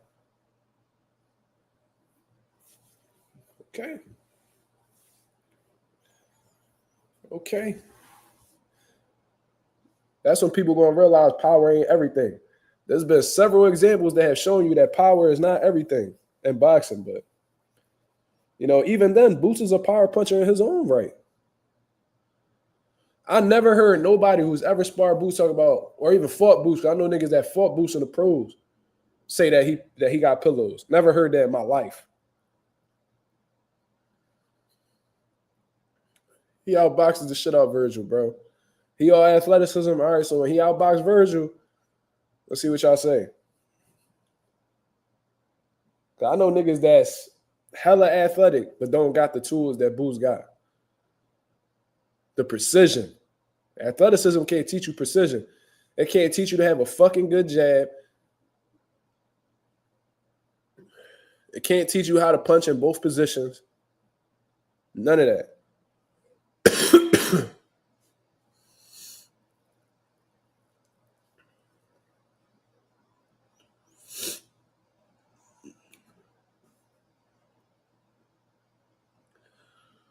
Ortiz should be fighting Bohachek again instead of Madrimov. They don't want to take them type of chances again, but he might come up short against Madrimov. All that shit that these motherfuckers talking about with Virgil and all that, y'all better make sure he make it out of this next fight. Because Madrimov might come and ruin the day. All that shit Oscar De La Hoya talking about with Eddie Hearn losing all his biggest fights. Okay, one of your biggest stars, Virgil, might come up short against one of Eddie Hearn's fighters. Man, watch the shit that you say out loud. That shit come back to bite you in the ass.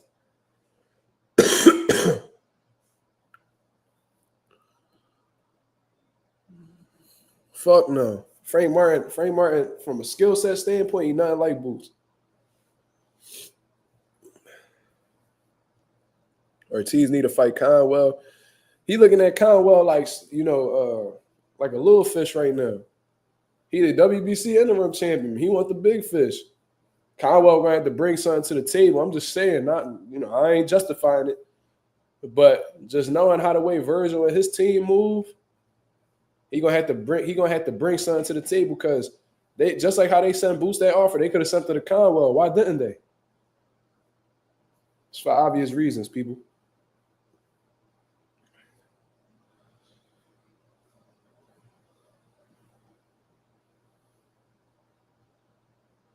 Bohachuk and Fundora would have been fire. That would have been super fire.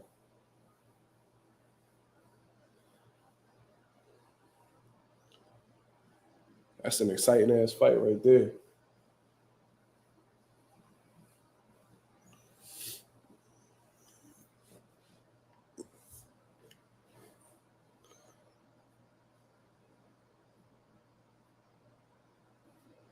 Damn, Big Soldier talking that shit. He said only reason Virgil moved to 54 because of his blood disorder, aka PEDs.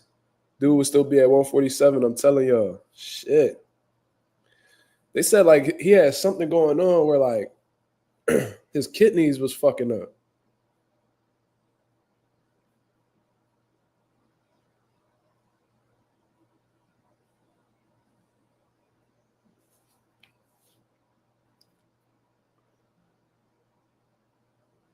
See something.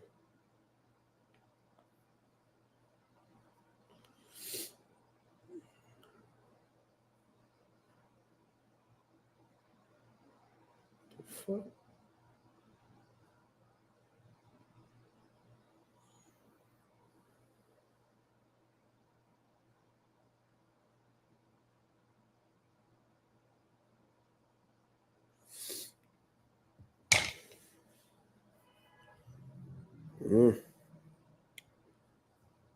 Like my boy Nate Diaz said, they all on steroids, all of them.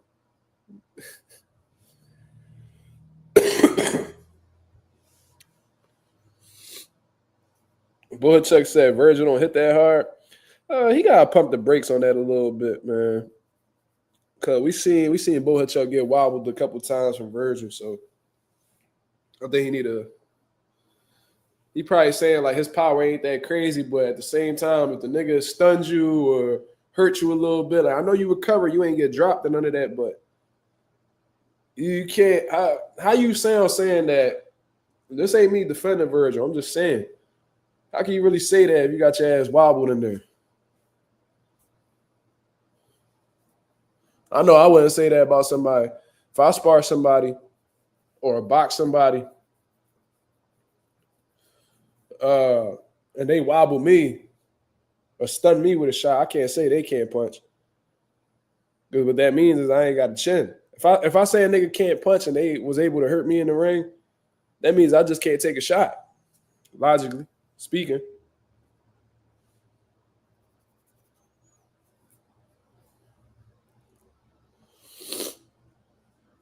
You know what I mean? So I pumped the brakes on that a little bit.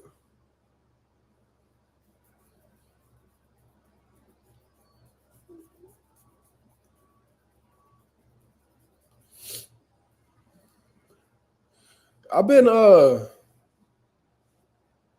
never been stopped or dropped in sparring or nothing like that. I remember I got hit on the top of my head and I had double vision. That was early on. That was like probably 19, 20 years old. And then like I've been hit. I remember being dead tired, like at the end of a round. And I got hit on the ear. And I just heard like ear ringing, but like not hurt or nothing like that. You know what I'm saying? Like I've had my ear ringing like double vision early on. Like I've been pretty resilient, man.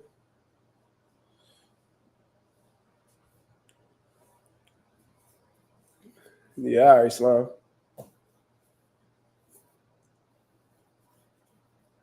Tripping. Yeah, I had my ear rung. I think I got like hit with like a fight. I was boxing a southpaw. Hit me with like a left hand right on the ear.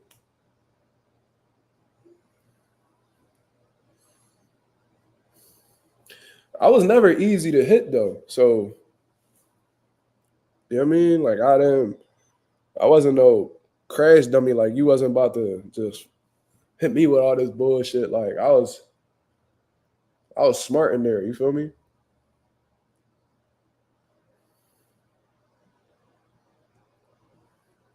So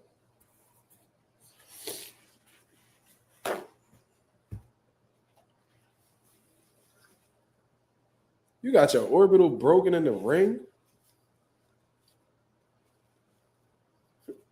The fuck? You got your orbital broken in sparring?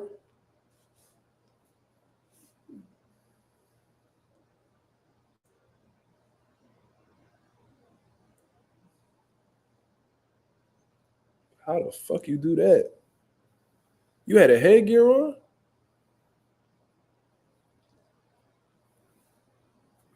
I never seen that in sparring.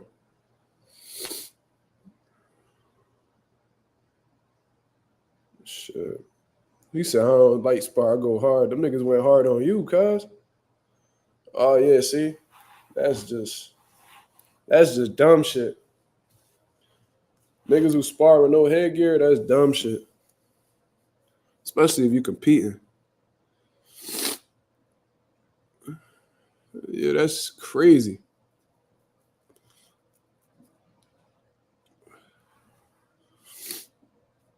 Fuck that.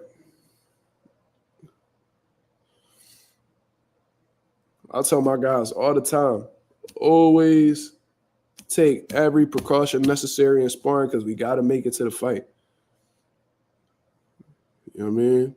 Like, if you got, we fighting January 25th, and then we fighting, I think, February 1st at Pivot.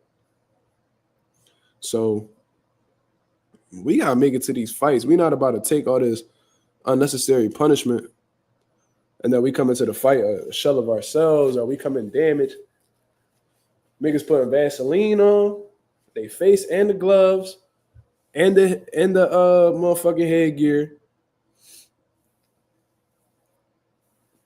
You know what I mean? We got headgear on, groin protectors, all that. 16 to 18 ounce gloves. Like, we not doing all that extra shit. We spar tomorrow.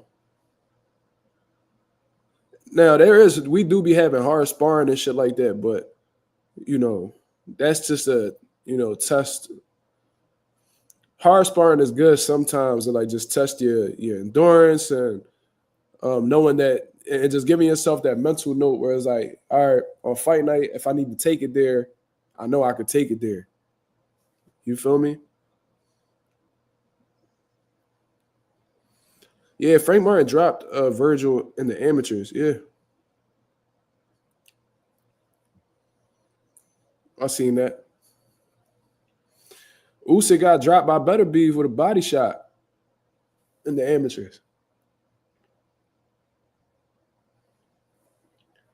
Edgar Berlanga done got dropped all over the place. A lot of niggas done got stopped in the amateurs.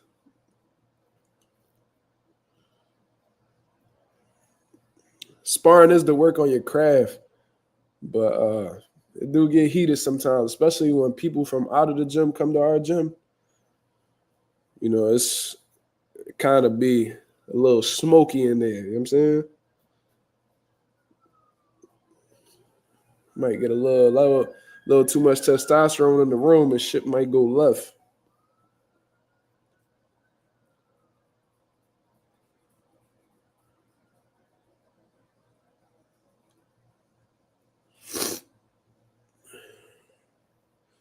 When y'all face another gym and your head is automatic smoke, not all the time, because I am cool with some gyms. Like, for example, I'm cool with K&A gym. They're a little bit down the block. They down Kensington. They cool. We got Philly's Next Champ that come into our gym with like female fighters and shit. They cool, respectful people. But then there are some people, I ain't gonna say no names because, you know, niggas be watching. But there's some niggas that like to come into the gym and, you know, they be bringing their kids, living through their kids, you know, father trainer type shit. And they like to talk shit. You feel what I'm saying? I don't like that nigga at all. So whenever he come in there, then there's another one that, you know, is also a father-son mesh up. Son cool as shit, but he a fake two-faced bastard. I can't fucking stand him. Son gonna be the goods. He go fuck around and be a world champion, but the father, the biggest piece of shit, the fakest motherfucker ever, bro. Just be lying a lot. Like, everybody has lied before. You feel what I'm saying? Like, everybody has lied before. Shit, you might lie here and there. That's typical human shit, regardless of what you say. Whether it's a big lie or it's a small lie. Like, for example, if you feel like absolute shit and you know you feel like absolute shit, somebody be like, yo, how you doing today? You be like, I'm good. That's a lie. You feel what I'm saying? So what I'm trying to say is everybody lie.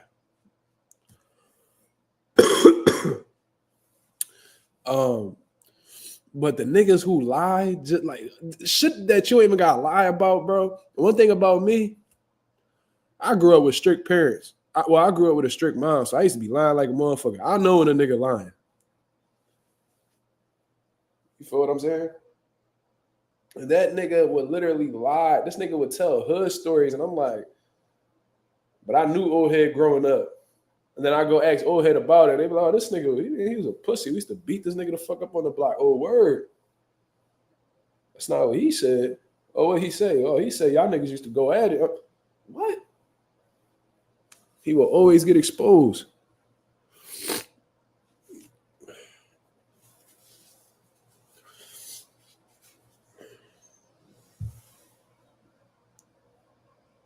So I'm tired about hearing these fights involving people moving up 2 weight classes. Yeah. What you gonna do if I'm not good? What you mean? What you mean by that, Coffee? He said the only dude who actually did that successfully was Adrian Broner because Paulie had no power.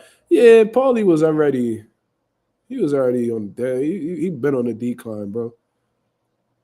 Paulie always used to find himself like in the mix with like big fights and shit, but he wasn't no threat for Broner for real. And that was a split, I think. I think that fight was a split decision. Mazuma, who's your dark horses at 135, 140, 168? All right, let's start backwards. 168, Steven Nelson. I think that kid, ain't that kid Osley Iglesias or whatever the fuck his name is? Ain't he at 168? He may very well become that. I don't think he's that yet, but he may become that. I think Diego Pacheco could be considered a dark horse in the division. That's why I love the idea. It's kind of scary, but I love the idea of Pacheco and Steven Nelson fighting each other. I feel like they both slept on dudes in the division. So it's going to be a hell of a fight between them. 140? Who slept on at 140? Catterall.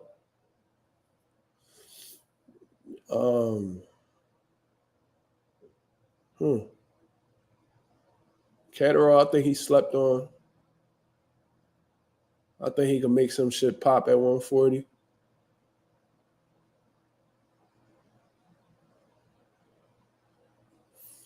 I think Antoine Russell may very well be a problem at 140.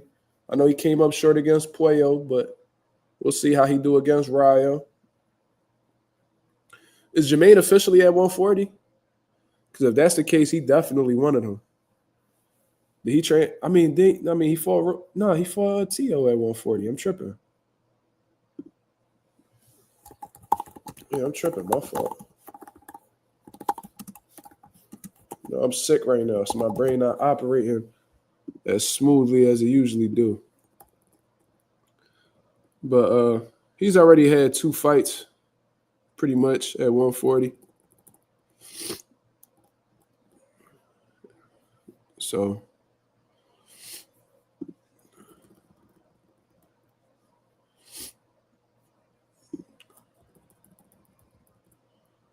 Jermaine a problem. I'll give him that crown.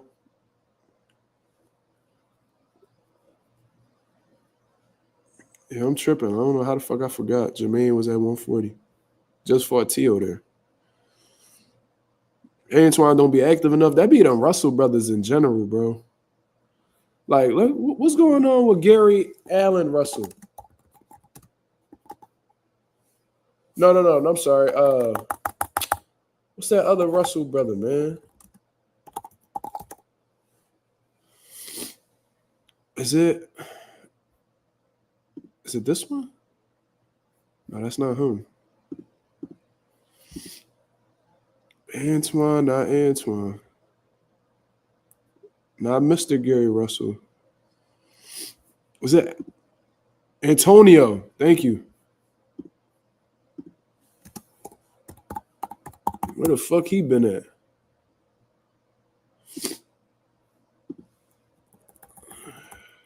Okay, he fought in October. But, like, he came off of a 1 and 4-day layoff after he lost to Emmanuel Rodriguez. He had a no contest. Then he came right back in 2021 and fought. So in the past 3 years,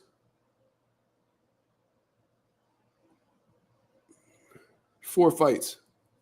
That's not enough, man. Crazy. He got a great record. 20-1. Crazy.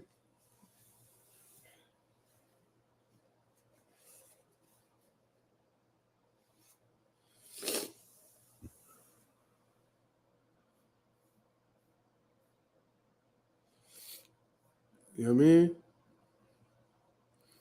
But let's get one more question before I get up out of here, man. What y'all want? Anything y'all want to talk about before I get up out of here?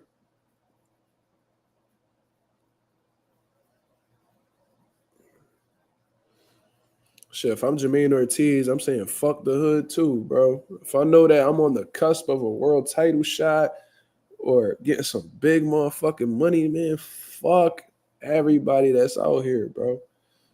If you ain't family, fuck you.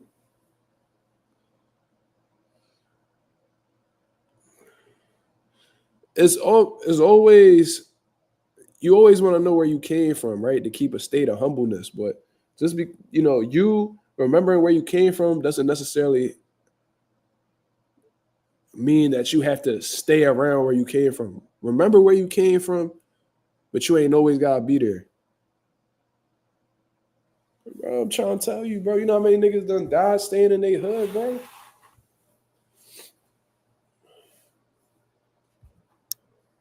Chief Keef leaving Chicago, one of the best things he ever did.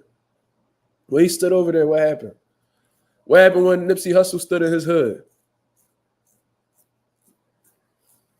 What happened when Big L stood in his hood?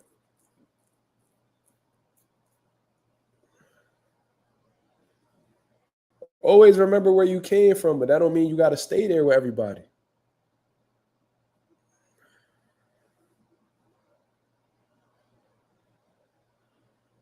Yeah, bro. That don't mean you gotta be. That don't mean you always gotta be there. Niggas be like, "Oh yeah, man, I stood in my hood. I'm in my hood all the time," and then something happened to him. Little do you know, you over here thinking the streets love you. They don't love you, nigga. These niggas don't love you, bro. They waiting for you to slip. They'll appreciate you on the climb, but once you at the top, they feel like they owe you owe them something, or they see what you got, they get envious and they want it. Them niggas betrayed Jesus. Jesus day ones, they backstabbed him. You think they won't do that to you? If you got some money and you in the hood? Come on, man.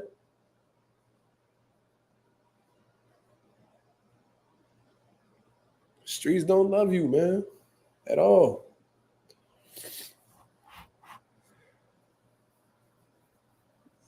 Yeah, bro. Them niggas in Philly, cuz, listen. I play it low key, cuz. Like, I got the jewelry. Comfortable financially. Pocket's a little funny money right now.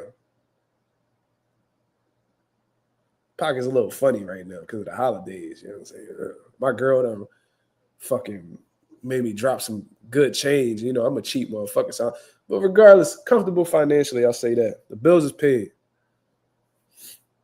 Might be some a little late, but you know.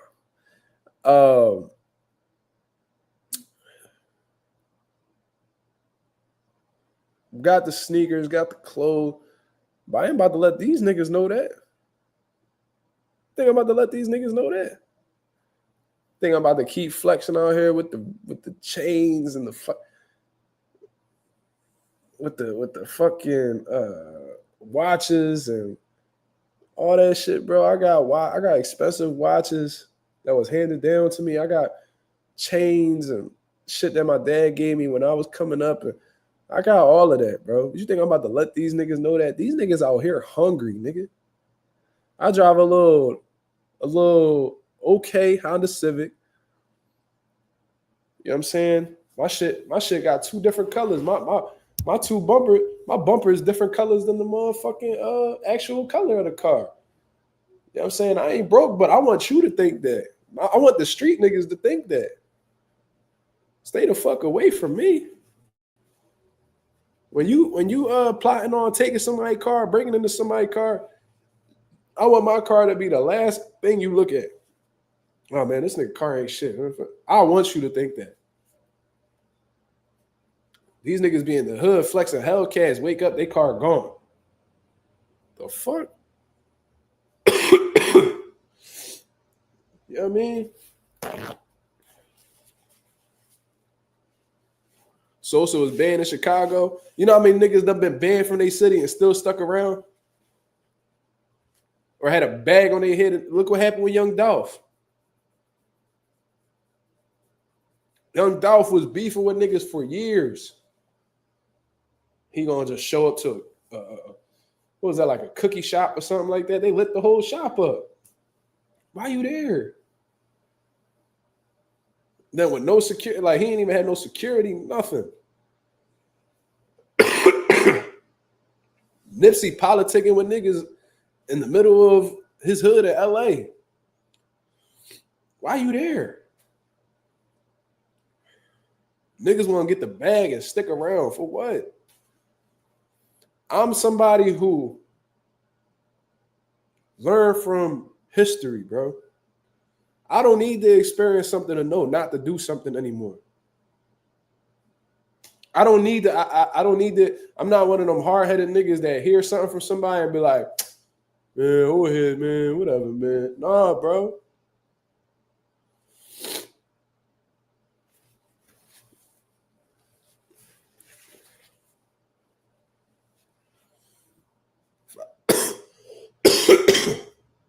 Gotta pay attention to these patterns.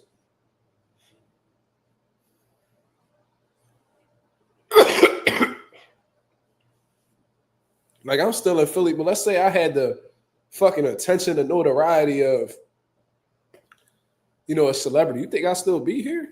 No, I gotta get out of here. And if I am, I'll probably be close, but I'm gonna be in a way more tamed, controlled environment. Who talking about Southpaw? Don't nobody give a fuck about him.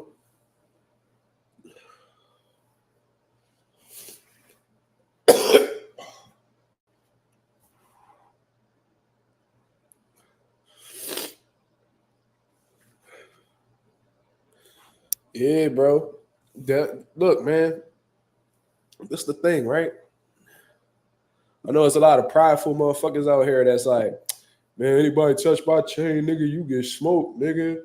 Yeah, nigga, I keep that thing on me, nigga. All right, that should sound cool, but you shouldn't have a life or shouldn't invest in a life where you constantly gotta look over your shoulder. You should want, unless you just that fucking invested in negativity or you just that fucking negative of a person, that miserable of a person, you should want the least stressful, positive life possible.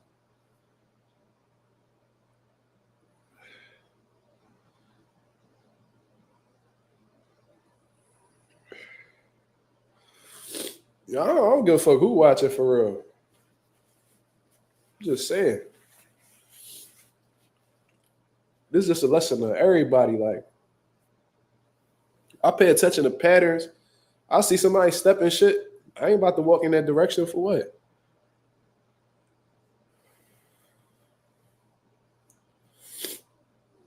For what?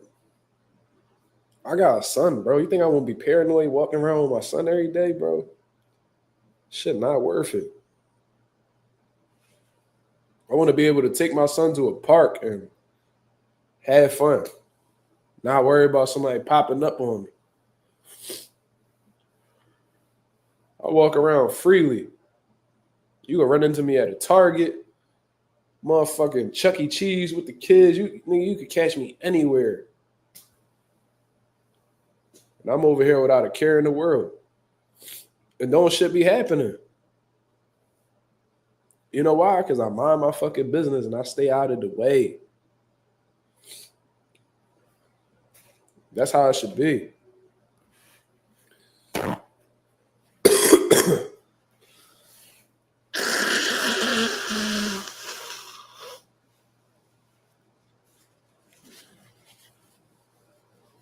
And if trouble do come our way, then we prepare for that. We gonna act accordingly. But the whole objective is to avoid all of that shit. And if there's a way that you could diffuse it before it go there, do it. Not everything need to have a reaction or result in you crashing out. Fuck all that.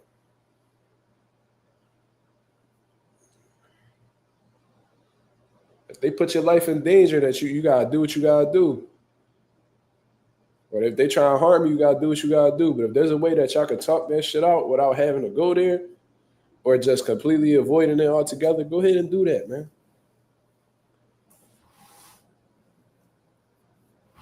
The homo hut. It's funny. If y'all know, y'all know. Look, man, in this current climate, especially in Philly, everybody crash out days should be over. Niggas is not fighting no more. You know what I mean? It don't take much for a nigga to shoot at you, kill you, any of that.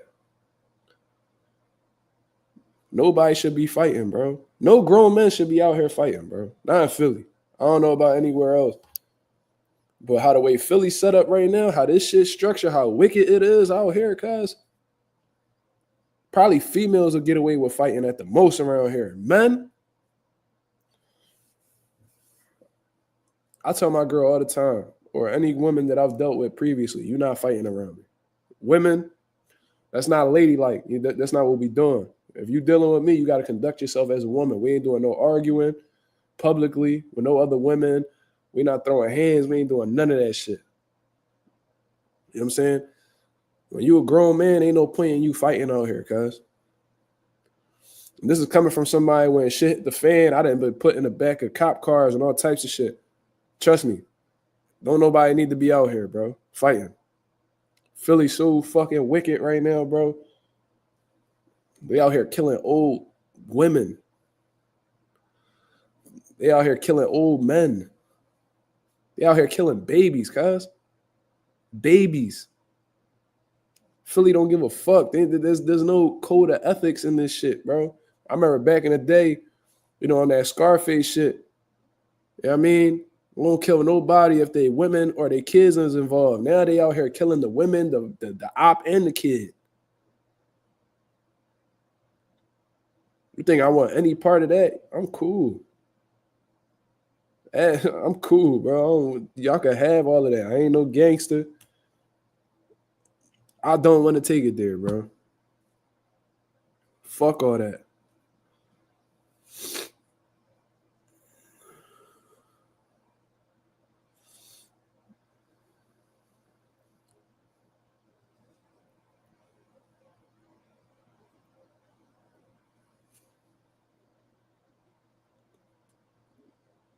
Philly, a different world.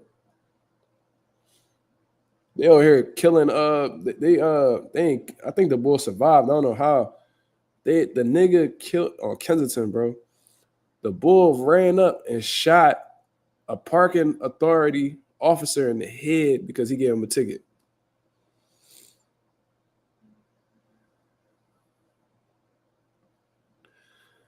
The PPA dude was doing his job, giving bull a ticket, and the bull came up behind him, shot him in the back of the head, just kept it moving. And what's so crazy about Kensington, them cops don't even, they'll sit there and watch you die, cuz they'll take their sweet ass. One of the fighters at my gym, y'all can look him up on BoxRec, Eric Monroe. He was from Philadelphia. He was involved in some shit out there down Kensington. They shot him. The same boy that he was beefing with, boy shot him. There was a whole video and all. The cops took their sweet ass time putting him in the back of the cop car and driving him to the hospital. Probably would have survived if it wasn't for that.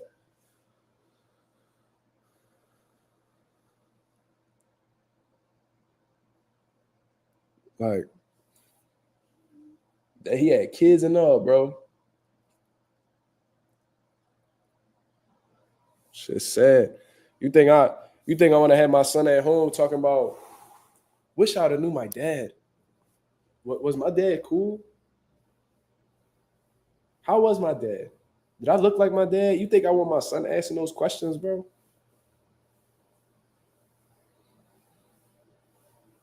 My best friend My best friend's father died when he was only a couple months old. Never got to know his dad. I know he think about that shit all the time. I ain't about to be one of them. I gotta make it home to my son. Fuck that. Cool, y'all niggas can have all this shit. Let me be a square in peace, cuz. Let me go get this money over here. Get this money over here. Go the fuck home. I won't even look your way. Let me go home.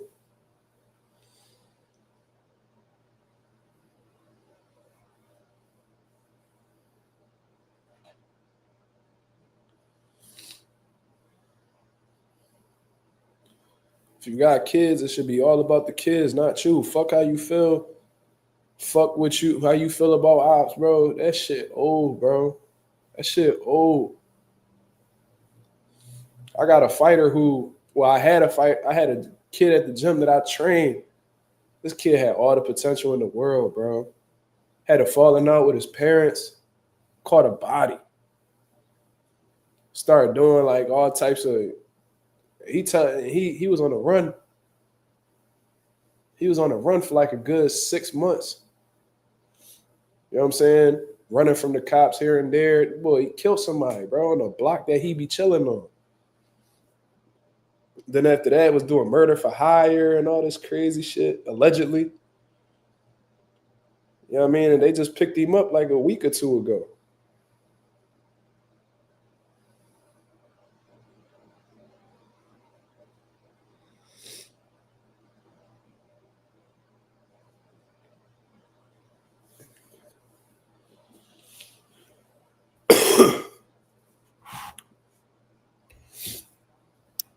Shit crazy. Ruined his life. He was only 19. The streets been done, cuz. Niggas don't even get money out here how they used to. Why y'all still out here?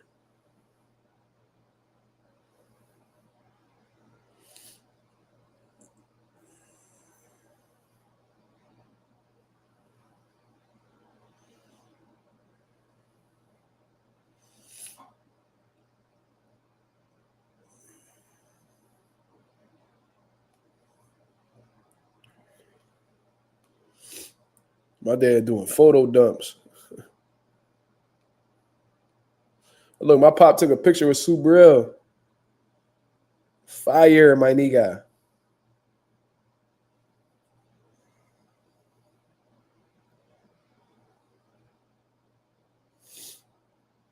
I ain't get to meet Morrell. Yeah, Marissa, that's what happened. He had a falling out with his parents. You know what I'm saying? He had one parent that lived, you know, further up in PA.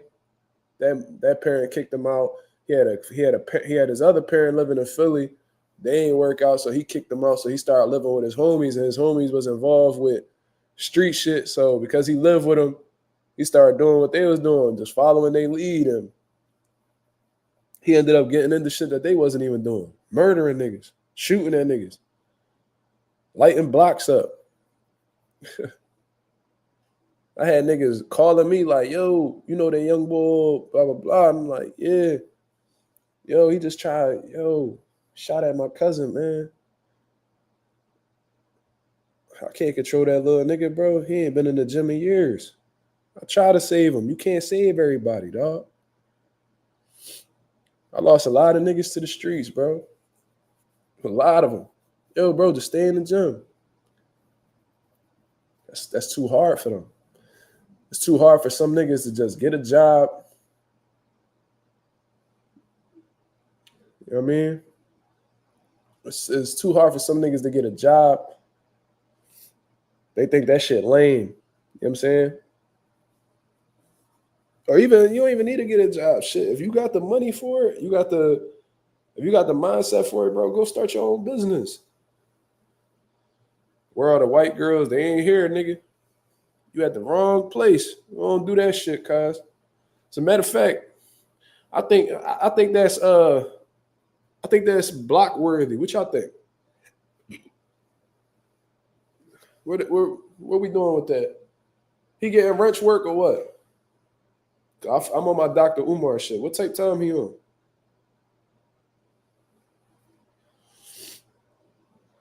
What we doing? Who smacked him? Yeah, we ain't doing none of that.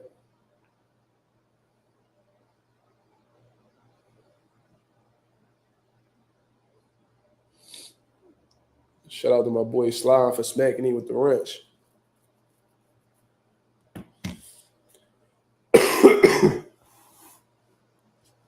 Got me fucked up. But yeah, man. Fuck all that, bro. I look at my son and I see me, man. Real shit. I'll be damned if I leave that nigga behind. Because I want to go at it with some niggas, bro. As bad as I've wanted to.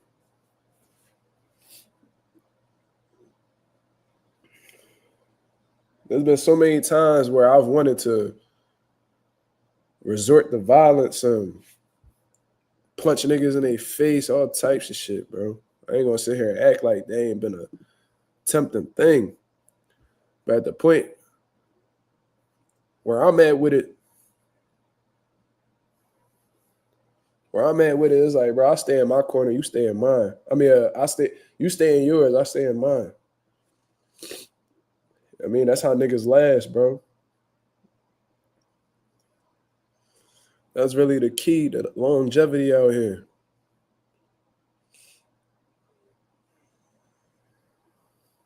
CK Love, salute. So speak that wisdom, bro, that keep you alive. That's what I'm trying to do. I'm trying to be one of them old heads that still look young. You know what I mean? Still there with my son, and until he become an old man, I'm trying to be there. You know what I'm saying? Until he in his 40s, 50s, I want to be there and be like, yo, I'm here for you. You know what I'm saying?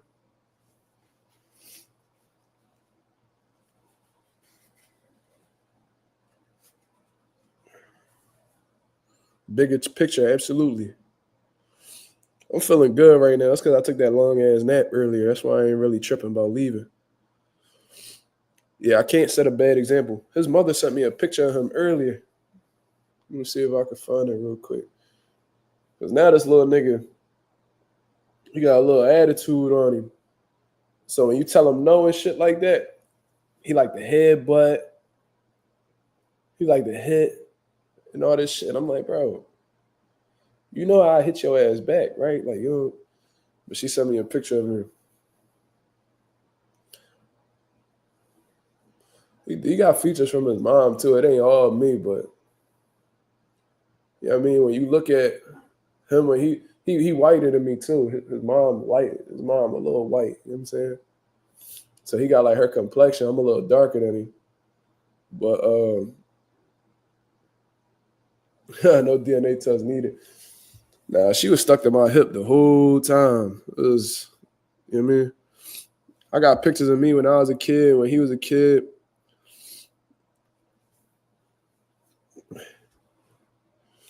Let me see if I can find that shit. Where is that?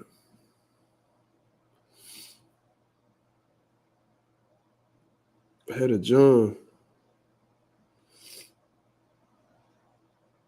Oh, right here.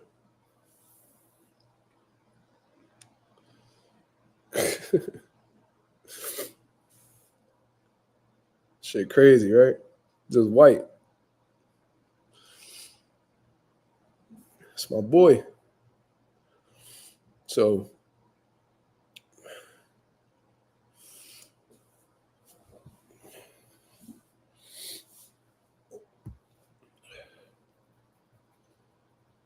I just peeped that picture with Bam. Ah, nigga. Yeah, bro. He be swinging, bro. He be swinging on me. I don't know where he get that shit from. Cause I don't even be aggressive with him. Probably would he got an older brother, so he probably be like his older brother probably be fucking with him. I don't know.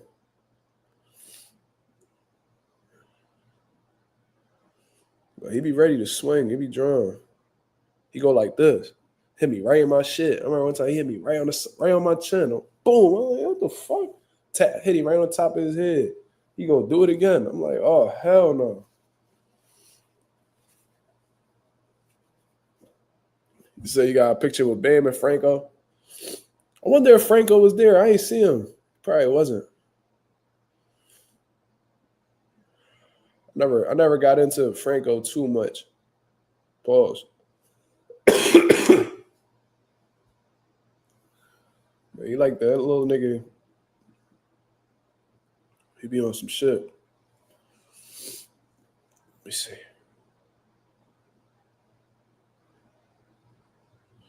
He be taking selfies of himself too. Look.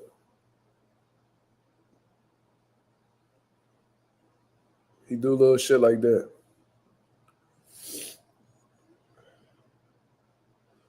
The funniest shit had to be this John right here. That shit at.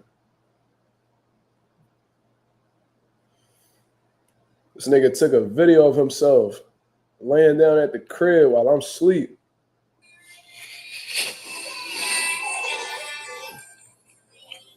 Look at him.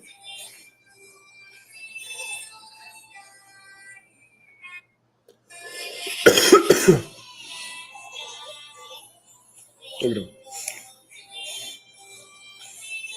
Recording himself. I knocked the fuck out right next to him. We was asleep together. He woke up after me though. Then he started talking to the camera and shit.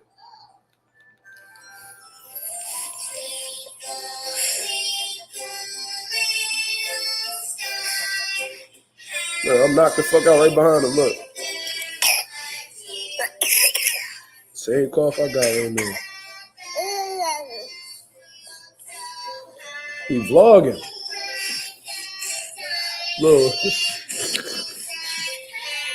I don't know what he doing. On some kinky shit.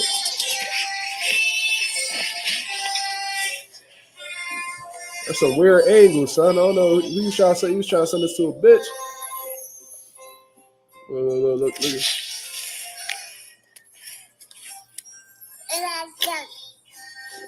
Whatever that means. Whatever that means, son. I don't know what he doing.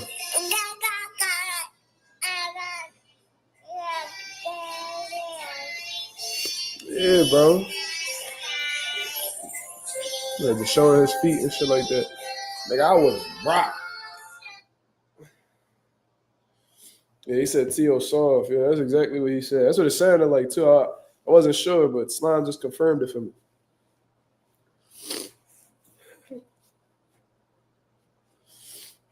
You know what I mean?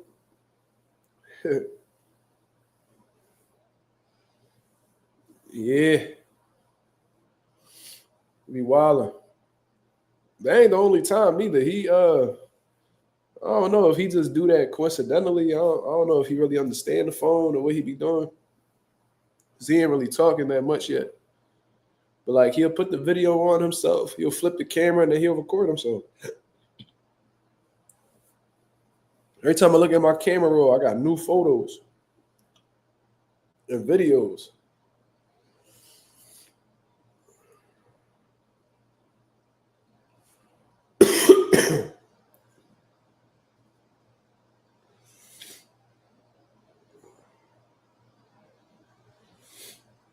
You know what I mean?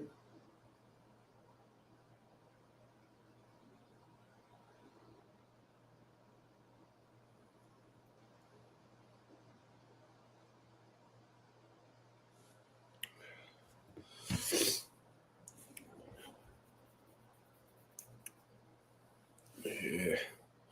But all right, y'all. I'm going to get up out of here, man. I think I done spoke my piece for the day. We've been on here for 2 hours and 20 minutes, man. I appreciate everybody that came through and showed love. If y'all can hit the like button on the way out, that'd be very much appreciated. We got some great viewership the entire time that we was here. Thank you very much. Spoke about everything we need to speak about. Hopefully some new information comes in tomorrow. You know what I mean? Because if that's the case, we back on with another live. Hopefully be back at y'all with another video. If anything, this Mazuma TV. Shout out to the nation and the mob. Shout out to Mazuma TV clips. Shout out to everybody that's been putting on for the channel. You feel what I'm saying? Until then, hope y'all have a blessed, beautiful night. I'm out of here, man. Peace.